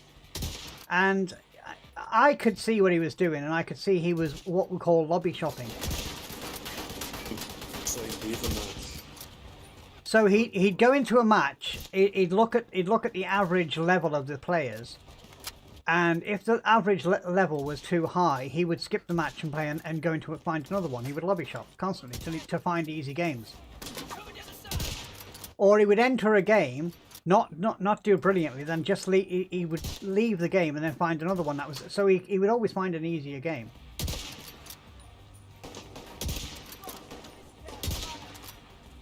And, you know, he was well known for it. Eventually, he had to admit that he was doing it. But, yeah, you know, he did that. He did that lobby shopping all the time. And all of the big Call of Duty YouTubers did. They all did exactly the same trick. Well, skill-based matchmaking stopped them from doing that. The only way they could do that was by reverse boosting. Someone just shot a rocket at me through a fucking wall. Awesome. Yeah, through a wall. Like there was an entire building between me and them. That's whack. But yeah, that's one of the things that skill-based matchmaking stopped half the YouTube people from doing their lobby shopping, so they had to play honest games. And but as soon as they had to play honest games, they actually realised that they're not actually as good as you think you are. No, they're not. A millennial YouTuber I kind of like watching. He does a lot of that. Ooh, life for millennials is so bad and shit. You know, kind of complaining about the modern world. Boomers fucked up everything kind of thing. Not even that. It's just talking about the problems of the newer generations. What does he know about problems? He doesn't fucking have any problems. Yeah, that he makes an entire point about that. The entire point he makes is that because of everything that boomers and my generation put into place, millennials and people younger don't have any fucking problems. Exactly. What it's created is a bunch of entitled cunts that think they deserve everything for nothing. Exactly, and he was talking about that, and he was saying that how this is a problem and how COD coddled him. And how Call of Duty coddled him and all that.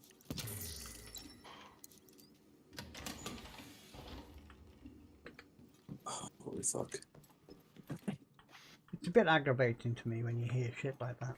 No, but he was saying how Call of Duty coddled him and how it ruined his life because it made his life really easy, and how he's tried to tackle that over time and stuff. But how he took advantage of the world that boomers and so on created. How he took advantage of it. Yeah, he took advantage of it. Taking advantage of it. Well, yeah, because he hasn't learned to do anything. He's relied on everybody else all the time. And how this is, and this, you see that thing, it's an issue because millennials can't do anything for themselves, and so now they're kind of realizing this. Yes, and then they're blaming the older generations for fucking things up, but the older generation didn't fuck things up. The older generation put things in place to make your life so fucking easy. You thought life was easy. Yeah. That's the problem. Doing that, ironically, they fuck things up. Well, you see, it's a generation like the ones before it until the Generation X was the very last generation that actually tried the hardest that they could to give their children a better life than they had themselves.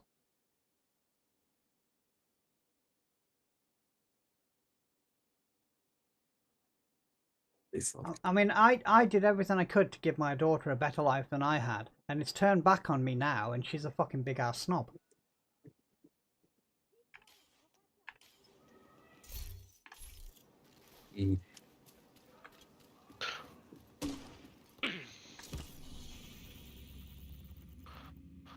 I've heard of something like that before. There's this guy, it was something recently actually. It was kind of like a big thing on Twitter. People are giving out, but there's this girl, this man, he did everything he could to make his daughter's life better, even though his children's life better. Yeah. Even though he divorced their mother. Yeah. Because the relationship wasn't working or whatever. You know how that's how it is. But anyway, he went off and did his own thing, and found a new partner. And so there was like a lot of shit to it. But this daughter, even though the dad was genuinely a pretty good dad, yeah, like he was there for them when they needed them and all that she put up a video on TikTok saying how he was absent from their life and everything, complaining about how him being shit essentially, you know. And he came back on Twitter and posted a reply to a video and disproved everything. But yeah, it's this thing. He paid for her college, right? He paid for college so she could go and meet these kind of people who wanted her to just come up with excuse. Yeah. I have trauma. That's such a that's the Well, you see, there's an answer to that, and it's an answer to all of these people that's got fucking feelings. Exactly. Get the fuck over yourself. That's part of life. Fucking deal with it. Don't complain because you feel a bit upset today. I mean, I suffer from fucking I suffer from depression, but I feel it coming on, and I work out very quickly what to do to fuck it off. And there's times I've been down for fucking months and months on end where there's just no point in fucking living, because everything you do just kicks you in the fucking face. Yeah. And in the end, you deal with it and you work your way through it. It's how you pick yourself back up and how you deal with it that makes you the person. It's not the fact that, oh, I've got trauma, I've been ill-treated, I don't feel very good, I think that's cruel. I don't give a flying fuck, you know what I mean? I don't care about that shit. Deal with it. It's part of life. Exactly. I mean, for the lack of a better term, fucking man up. Even just that word, depression, that is so overused now. Everybody has depression. Depression is actually incredibly rare. In the real world, it is rare. It isn't common. No. Depression isn't rare at all. Depression is as common as fuck. Manic depression is rare. Manic depression, yes. Yes. Depression is a feeling of depression is a feeling of you have challenges and tasks ahead of you that you cannot fulfill within either a time frame that you've got, or you cannot fulfill them because you don't have the means, you don't have the details, you don't have. Not being able to fulfill a task is a form. That's what causes depression. The fact that you're fighting a fight that you cannot win. That's what causes depression. Manic depression is a different thing altogether. Manic depression is really, really, really bad. And I don't have manic depression, but I do suffer from depression. And when things get on top of me, I do feel it straight. I do feel it very quickly. But I also very quickly work out what's causing it and deal with it. Yeah. Look at Marvin. Look at who? Marvin. Oh yeah, I'm so depressed. I talk to the other computer. He hates me. Ken. You gotta watch. Hitchhiker's Guide to the Galaxy. Oh, this. But yeah, depression is something. What I get is quite mild, although it did almost take me down for about 6 months. But all of my depression has always been caused by my lack of being able to provide for the people that I promised to provide for. That's what's always caused my depression. It's always the fact that I've done my damned hardest and I've done everything I possibly can, and I was failing to provide the stuff that I promised to provide. In other words, I felt like I was failing as a parent, failing as a husband, failing everything else. And when I actually dug into it deep, I wasn't failing at any of it. I was actually doing a really good job, but it wasn't good enough for me. It was my expectations that were causing the problem. Yeah. And the thing is, I hold myself to such a high standard all the time. I tend to not accept failure, which means I also don't take too many risks.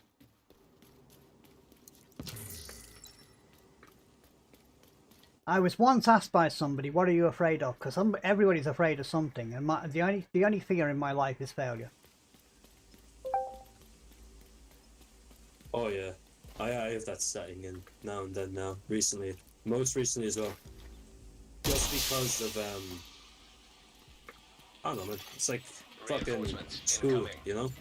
I feel like you're gonna fail everything, and then you're gonna have no options in the future, you know, kind of thing. Well, if you pass everything in school, you've still got no options in the future, so take some solace in that. Take some solace in the fact that you've got no options. What do you mean? Friendly combatants detected. There are no options in life these days. I mean, people will tell you life is what you make it, blah, blah, blah. They're all full of shit. Life is not what you make it. Oh, yeah. You cannot create your fucking life unless you have money. Then you can create your life. You can mold your life if you have money. If you have nothing, you will either never have nothing, or you will struggle like fuck to make ends meet. And eventually, you can come out of it. I've been about as low as you can be financially. I've been in a place before where I've had to decide, do I want to buy this magazine that I really want, or do I want to eat today? I've been in that situation. I have witness here in Chonka. He's seen me in that situation and helped me out so many fucking times from that situation. The kickback can dislocate the one on top. No one wants that. I mean, there was a time for about 6 years that I didn't officially work, and I'm going to say I didn't officially work. I did earn money, just not officially. The problem that we had, my wife did officially work, and she used to come home with her weekly wage, and she would put out like this is for debts, this is for the, you know. She would put out what was for debts out of her wages, and then each week she was left with maybe £10. And that's what we got to live on after we paid the debt. That doesn't include food, by the way. So we had £10. So we lived effectively off my mom.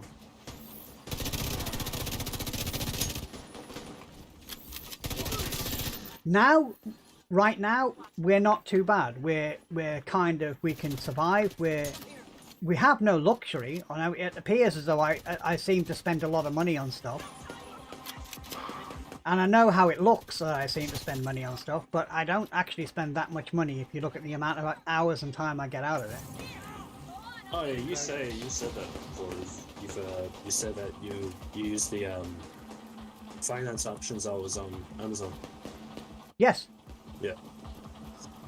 And the reason for that, the reason I do that, even if I can afford it, I mean, I want a new VR headset.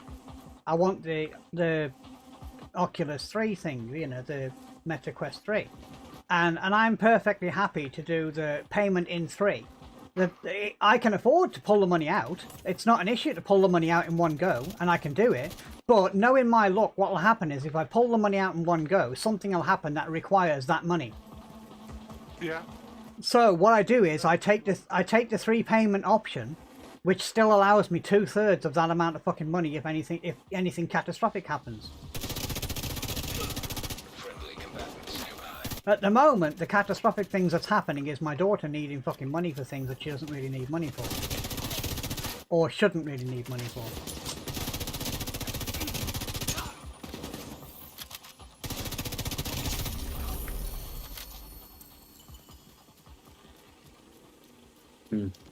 So that's the issues that I have, and it's why I do the payment options.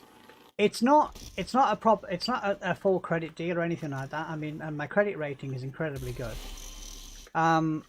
But it's always just a short-term thing, just a very short-term solution, just to allow me to be able to buy what I want to buy, but also still have money in hand in case of an emergency.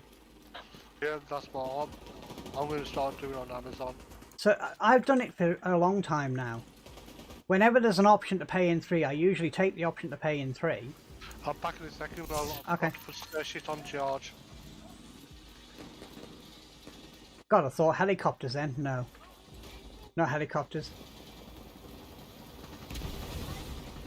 But yeah, that's why that's why I always do the payment options, simply because of the fact that it doesn't take everything I have. Yeah. The other thing I do is I don't do this every month just yet because I've got things paying off that, as I said, things like my daughter who's taking money from me that I'm needing to cope with. But I put a little bit of money into a separate bank account specifically for gaming things. When I when I got affiliate on Twitch, because I was paranoid about the way people can abuse you and bankrupt you through PayPal by making a £1 donation and then retrieving it 5.5 months later, giving you a bill as well as the £1 to pay back.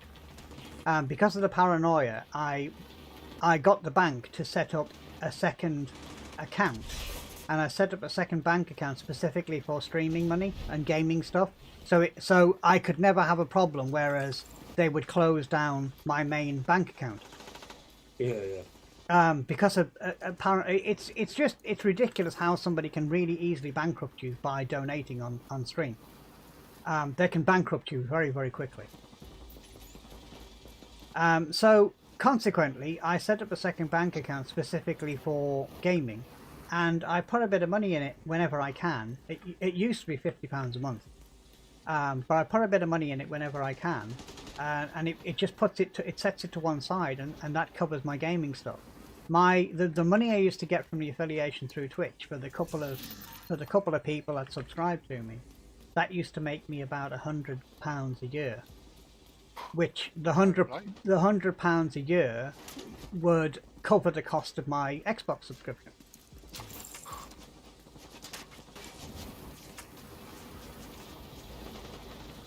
There's a lot of shit going on underneath me, underground. Going underground, There's a lot of stuff going on under my feet, underground in this fucking game. Because I can't find the people, but I can hear all the gunshots. So, and they have to be underground. There's an entrance to an underground fucking place here somewhere. Oh, yeah, old fucker. But yeah, I do, the way I do things, I just pay for them sensibly, and there's nothing I buy without first clearing it with my wife. She'll never ever refuse, but I always want her to know what I'm doing. Yeah. It's like, I said to her I was going to rebuild the little room to be my office and the sim racing. But to be honest, I've got to clear the fucking room out first. And I don't know where to put anything because I don't necessarily want to throw it away. That was one of the reasons why I wanted you to have that desk. Yeah. Well, you decided you didn't want it in the end. Yeah. But see, I don't necessarily want. I might disassemble it and store the wood because it was built for me. I don't want to throw it away.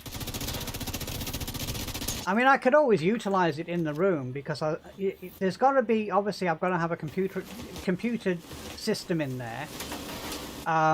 The way I want to do the bracketry and things is having like three very small desktop kind of things to hold the monitors.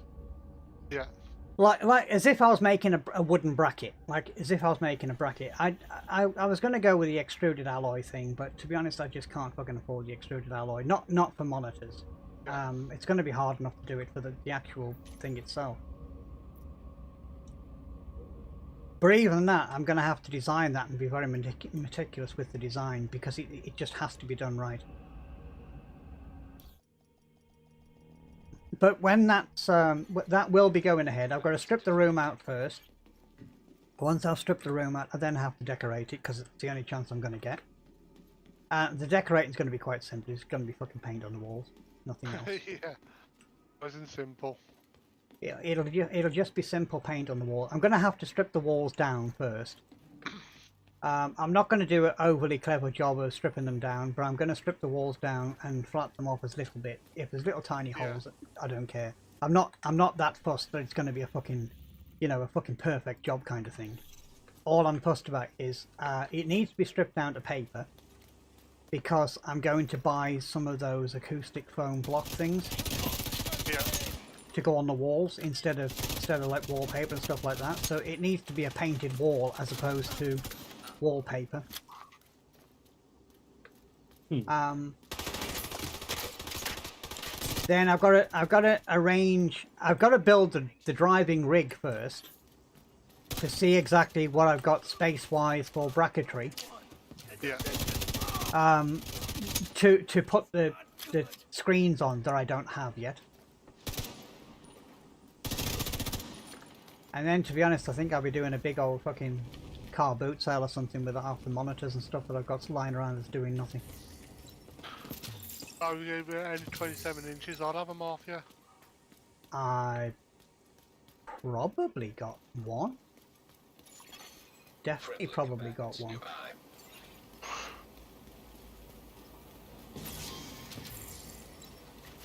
More likely to be 24s than 27s. Reinforcements en route. Because the 3 monitors I'm going to buy are 27s. Right. I'm going to buy... Well, the reason why I'm buying 3, obviously, is because I want them to be identical. Yeah. You know, I want them to be identical with regards to size, spec. They're going to be used in conjunction with each other, so I need them to be the same. Yeah, I know what you mean, dude. That's why I was going to go down the route of televisions.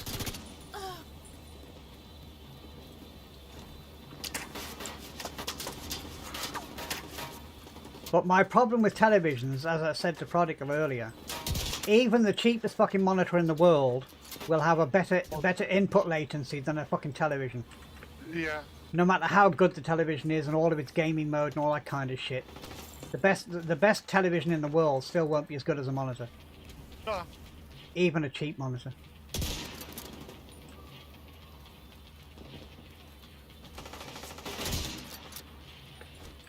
Get off.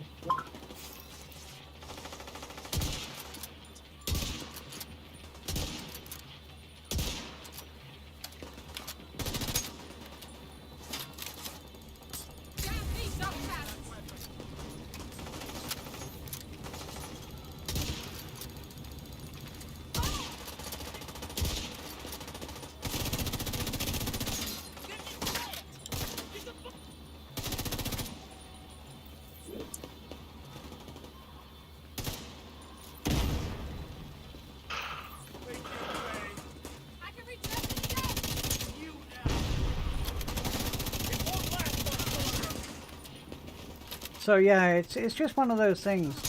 The room has to be done. The stuff that's in the room, there's a lot of stuff. This was a long time ago, if you remember, Chunker. I asked you if you had somewhere I could store some stuff, which is the drill and stuff that's in that room already. I need to get it out the room for now. I mean, the chances are it will go back in the room afterwards. I just wanted to clear the room out completely as much as I could. So I had room to move, otherwise it's kind of moving one thing to put it underneath another one, to move another one, to move another one, and in and out all the time. I just wanted to get out the room for a couple of months. Just leave us alone! Shoot the shit out of that car!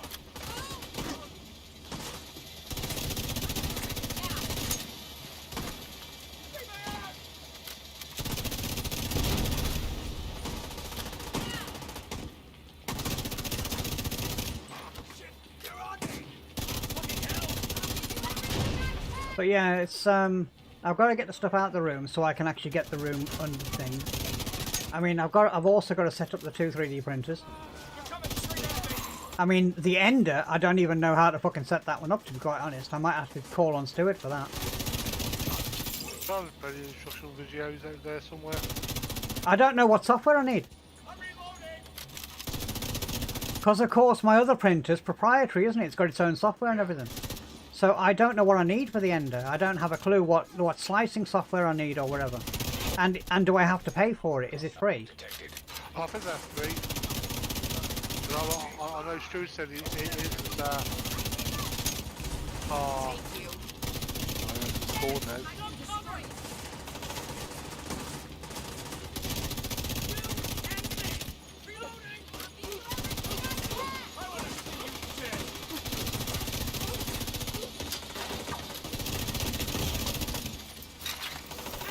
Oh crap! Balls. But yeah, it's I don't know what slicing software or whatever I need for the printer.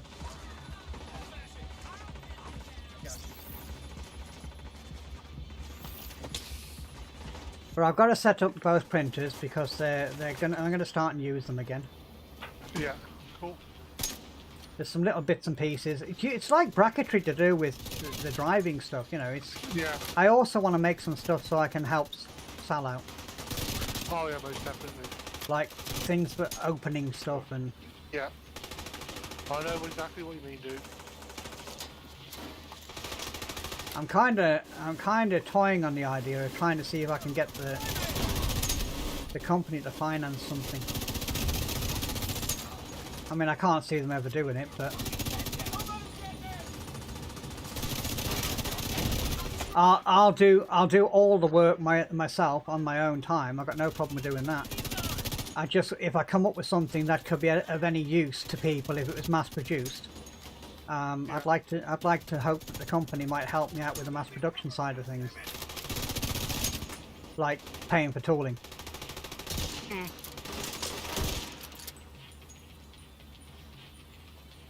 There's also another thing I want to make, but I want to do it better this time. I did a decent job of the last one, but it was little bit too weak for people like you. I want to make another sequential shifter. Yeah. Sequential shifter? Yeah, for sim racing. What does that do? It changes gear by just pushing forwards and backwards as opposed to like going through a H pattern. Oh, right, okay. Sounds like Oh, it's really easy to make. And it's really easy to make. It's just that you have to make it. You have to be strong enough to put up with heavy-handed cunts. Okay, me. Like Chunk. If I want to make anything and I want to know how long it's going to last, I just give it to fucking Chunk for a week. If he can't fuck it up in a week, the rest of the world can last a year with it. I am good. Chunker has absolutely zero mechanical sympathy. Oh no. I mean, this is a bloke who will put 50 pounds of fucking torque in a 3mm bolt. Hell yeah. Oh hell, you remember right when I was helping prepare for keyboard when I was using that? Yes. It was yeah. I realized that because the membrane, I had like. I thought it was like a membrane keyboard where you have to push the keys down fully, whereas mechanically you only have to push them halfway down. Well, that specific keyboard. I was going to say on my specific mechanical keyboard, I have to push them down 1/10 of 1mm.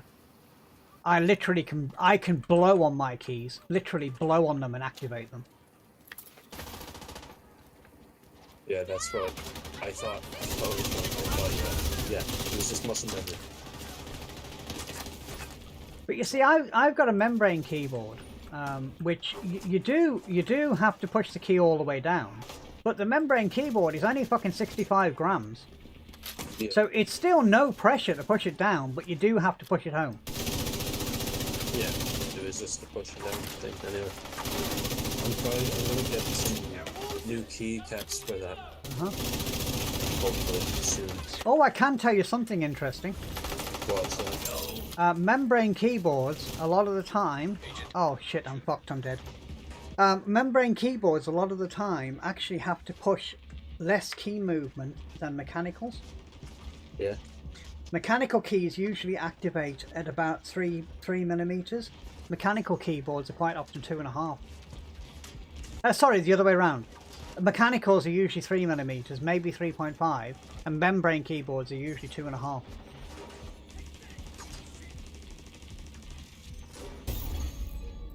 I found that out a long time ago when I stripped one down. Okay. Because I'm making this fucking ultimate thing, this ultimate fucking keyboard out of my routing. Friendly combatants. I'm going to combine my G13.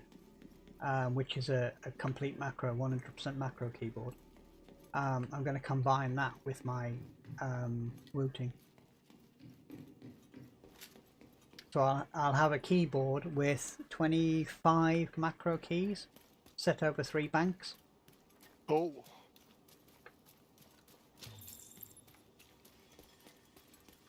So it means my routing keyboard will actually have a set of F keys.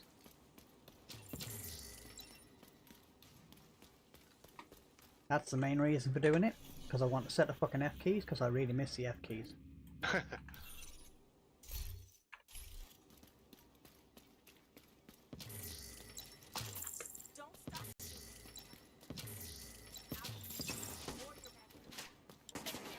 But more importantly, I can also set it up so it's got F13 to 24. Yeah. The reason I do that is because a lot of games, even modern games, a lot of them will still accept the inputs from F13 to F24, and those are never, ever, ever, ever, ever used by any game. Because they're not on the normal keyboard these days, and because they're not on, but the software can utilize more. I can utilize the F keys for doing specialist functions. Yeah.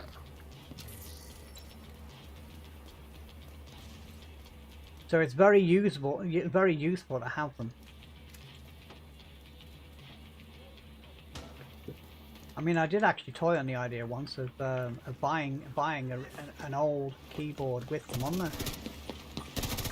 Cool. And then I saw the price of them and I thought, nah, I don't need one that bad.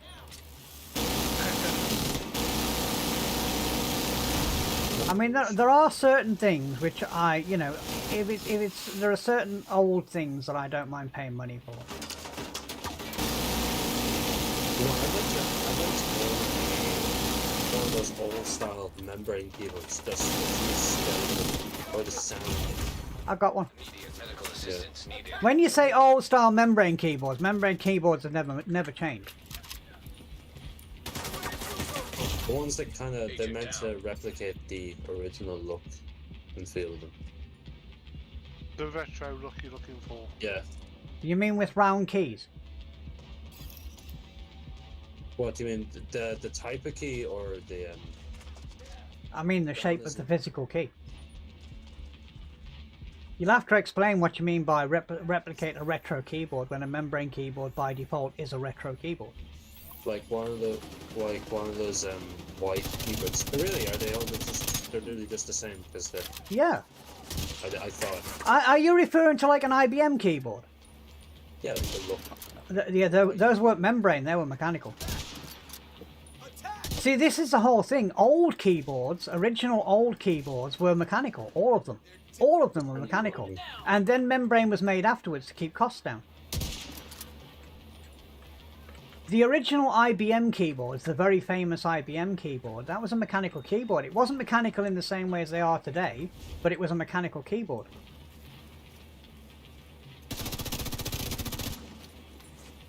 It used a system, I think they called a twisted spring or something. Not a twisted spring, a weird springing system, but they were mechanical. Good, send me one.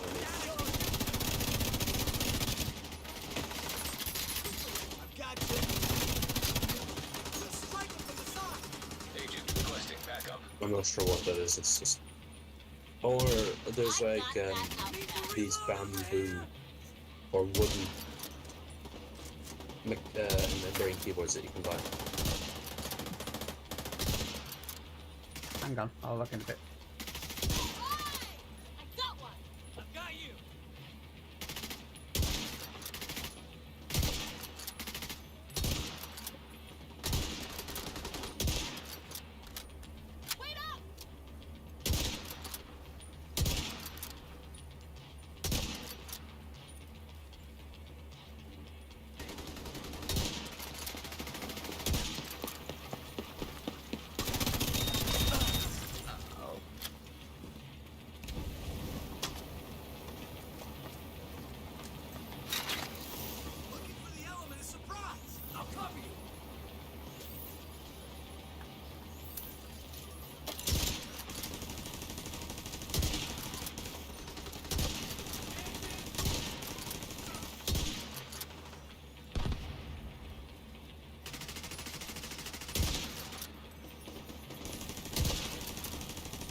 These sniper shots are so much easier with a fucking controller.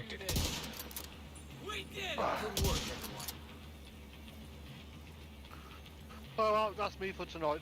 Okay, righty. You had an enjoyable day off work today? Yeah, I was at fucking work. What do you work as, John? Sorry? What do you do for work? As little as fucking possible. Yeah, I'm a wood butcher. A wood butcher. Oh, a carpenter. No. Chunker, say the proper words. He's a wood machinist. Oh, my official title is a senior wood machinist. Senior just means old. It doesn't mean professional. No. What it means is I'm just a fucking general dog's body. No, senior means old.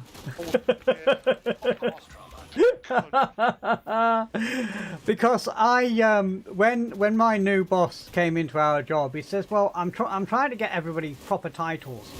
Do you feel are you happy to be an engineer, just an engineer, or do you feel that you should be a senior engineer, senior mechanical engineer, considering there's nobody else does your job here?" And I said, "The only thing senior about me is my fucking age, and don't call me an engineer." Why aren't you an engineer? What else are you if you're not an engineer? I said, "I'm a clever cunt, but I'm not an engineer." I do engineering for a living. My mindset is that of an engineer, but I do not have a piece of paper that says I am a mechanical engineer. Yeah. And until I have a piece of paper that says so, you are not going to call me an engineer. I was just on the other week, we had a form to fill out. It's a self-assessment, what is it? Friendly combatants detected. Oh, that's called now. I know what you're on about. They said in there, blah blah blah. Have you got any plans for the next 12 months? I put to do as little as possible. Little as what? Less than last year. Another part of it says, what do you think of your job position? I just put low life. Well, you see, I class myself as nothing at work. I'm not going to pretend that I'm not not an engineer. I'm not an engineer through qualification. I am an engineer through time served, mindset, and the way that I think and the knowledge that I have. So I am an engineer, but I'm just not a coded engineer. That's all. And you know when sorry. So an engineer. Yes, just I don't have a piece of paper that says I'm an engineer. And because I don't, you see, my boss said you don't need a piece of paper. I said, you need a piece of paper. He said, no, you don't need a piece of paper. You just need time served. I said, okay, well, the time served has been served. So if you want me to be an engineer, you pay me engineers fucking money. Yeah. Am I an engineer now? Well, we can't do the pay rise. Then no, I'm not. Then am I? Well, I've got a piece of paper saying he is the boss. Because his wife has written to say he is the boss. Yeah. I've got written permission by my wife to say that I can be the boss as long as she's not around at the time. Yeah. No, the thing is though, he's like, yeah, but you are an engineer. I said, no, I do engineering. I'm not an engineer. If you want me to be an engineer, you pay me to be an engineer, and you get me the paperwork requirements. Yep. Right, I'm fucking off. I shall catch you all later. Okay, I think I'm going to kill the stream for a bit. Catch you later, bud. Catch you later.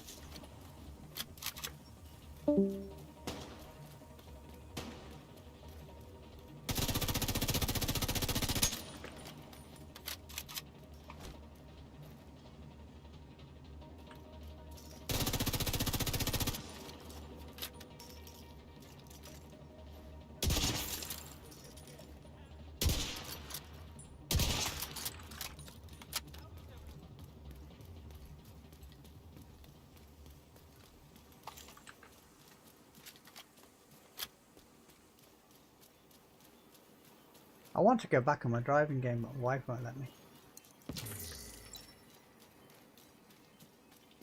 She won't let me do the driving game at this time of night. I think that's a bit unfair. She won't let you do the driving game at this time of night? No.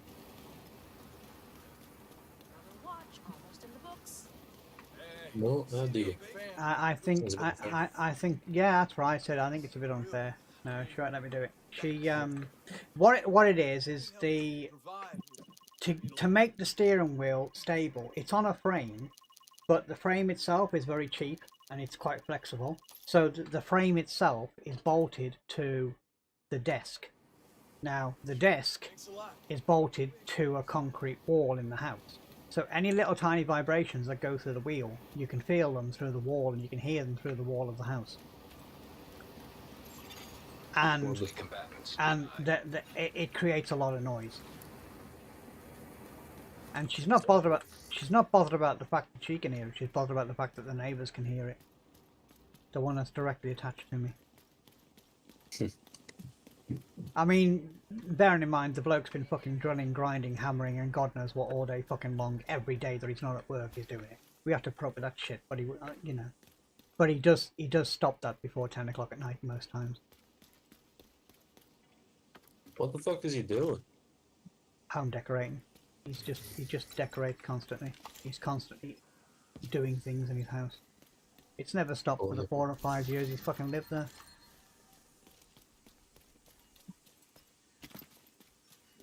Sounds a bit odd. He's just a little bit of a DIY fanatic kind of thing. I mean, just constantly decorating your house kind of thing. That's something. Well, he's building things. To be honest, I've got a funny feeling he actually builds things and sells them as well, because there's more work going on there. I mean, the amount of work that he's done in the house, you could have gutted every room in the house several fucking times. Yeah. So for me personally, I think he might be building things like perhaps furniture or something, and he's building it to sell or something. I don't know.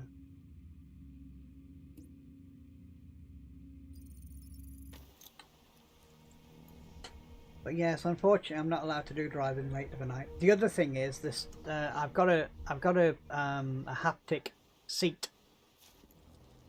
It's a haptic cushion on my driving seat, which vibrates constantly. Big selection. And that the seat is on a wooden frame which is directly on the floor, which of course then vibrates through the floor and vibrates through the house. So it's noisy. I still think you can let me play with it.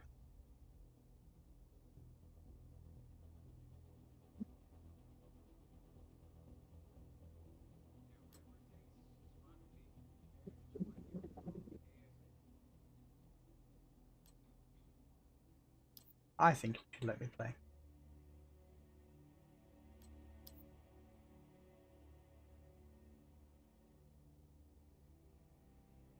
And I'm sure Cox would agree. What would he agree with? He's in the stream, I think, still. Unless he's fallen asleep. No, he's not going to agree. Oh, God, he's always going to back up my fucking wife, isn't he? Stream is still on, is it? Yeah, at the moment it is. It's about to be turned off. Aye. In actual fact, it's going to be turned off right now, because I'm going to go and do a potty break. So I will say thank you very much to anybody watching. Lady Arkside always. To be honest, I'm on Lady Arkside these days. Right, so stream's going down, Mr. Cox. I will see you tomorrow at some point, whenever you decide to join. Don't know what I'm going to play tomorrow. I really fucking don't know what I'm going to play tomorrow. I might go through quite a few other little campaigns that I haven't completed, but I'm quite close to. I'm not going to play Fortnite now. I might go through some of the campaigns that I've got close to finishing, but not quite completed, and maybe see if I can go through some of those. Anyway, catch you later, Mr. Cox. Thank you.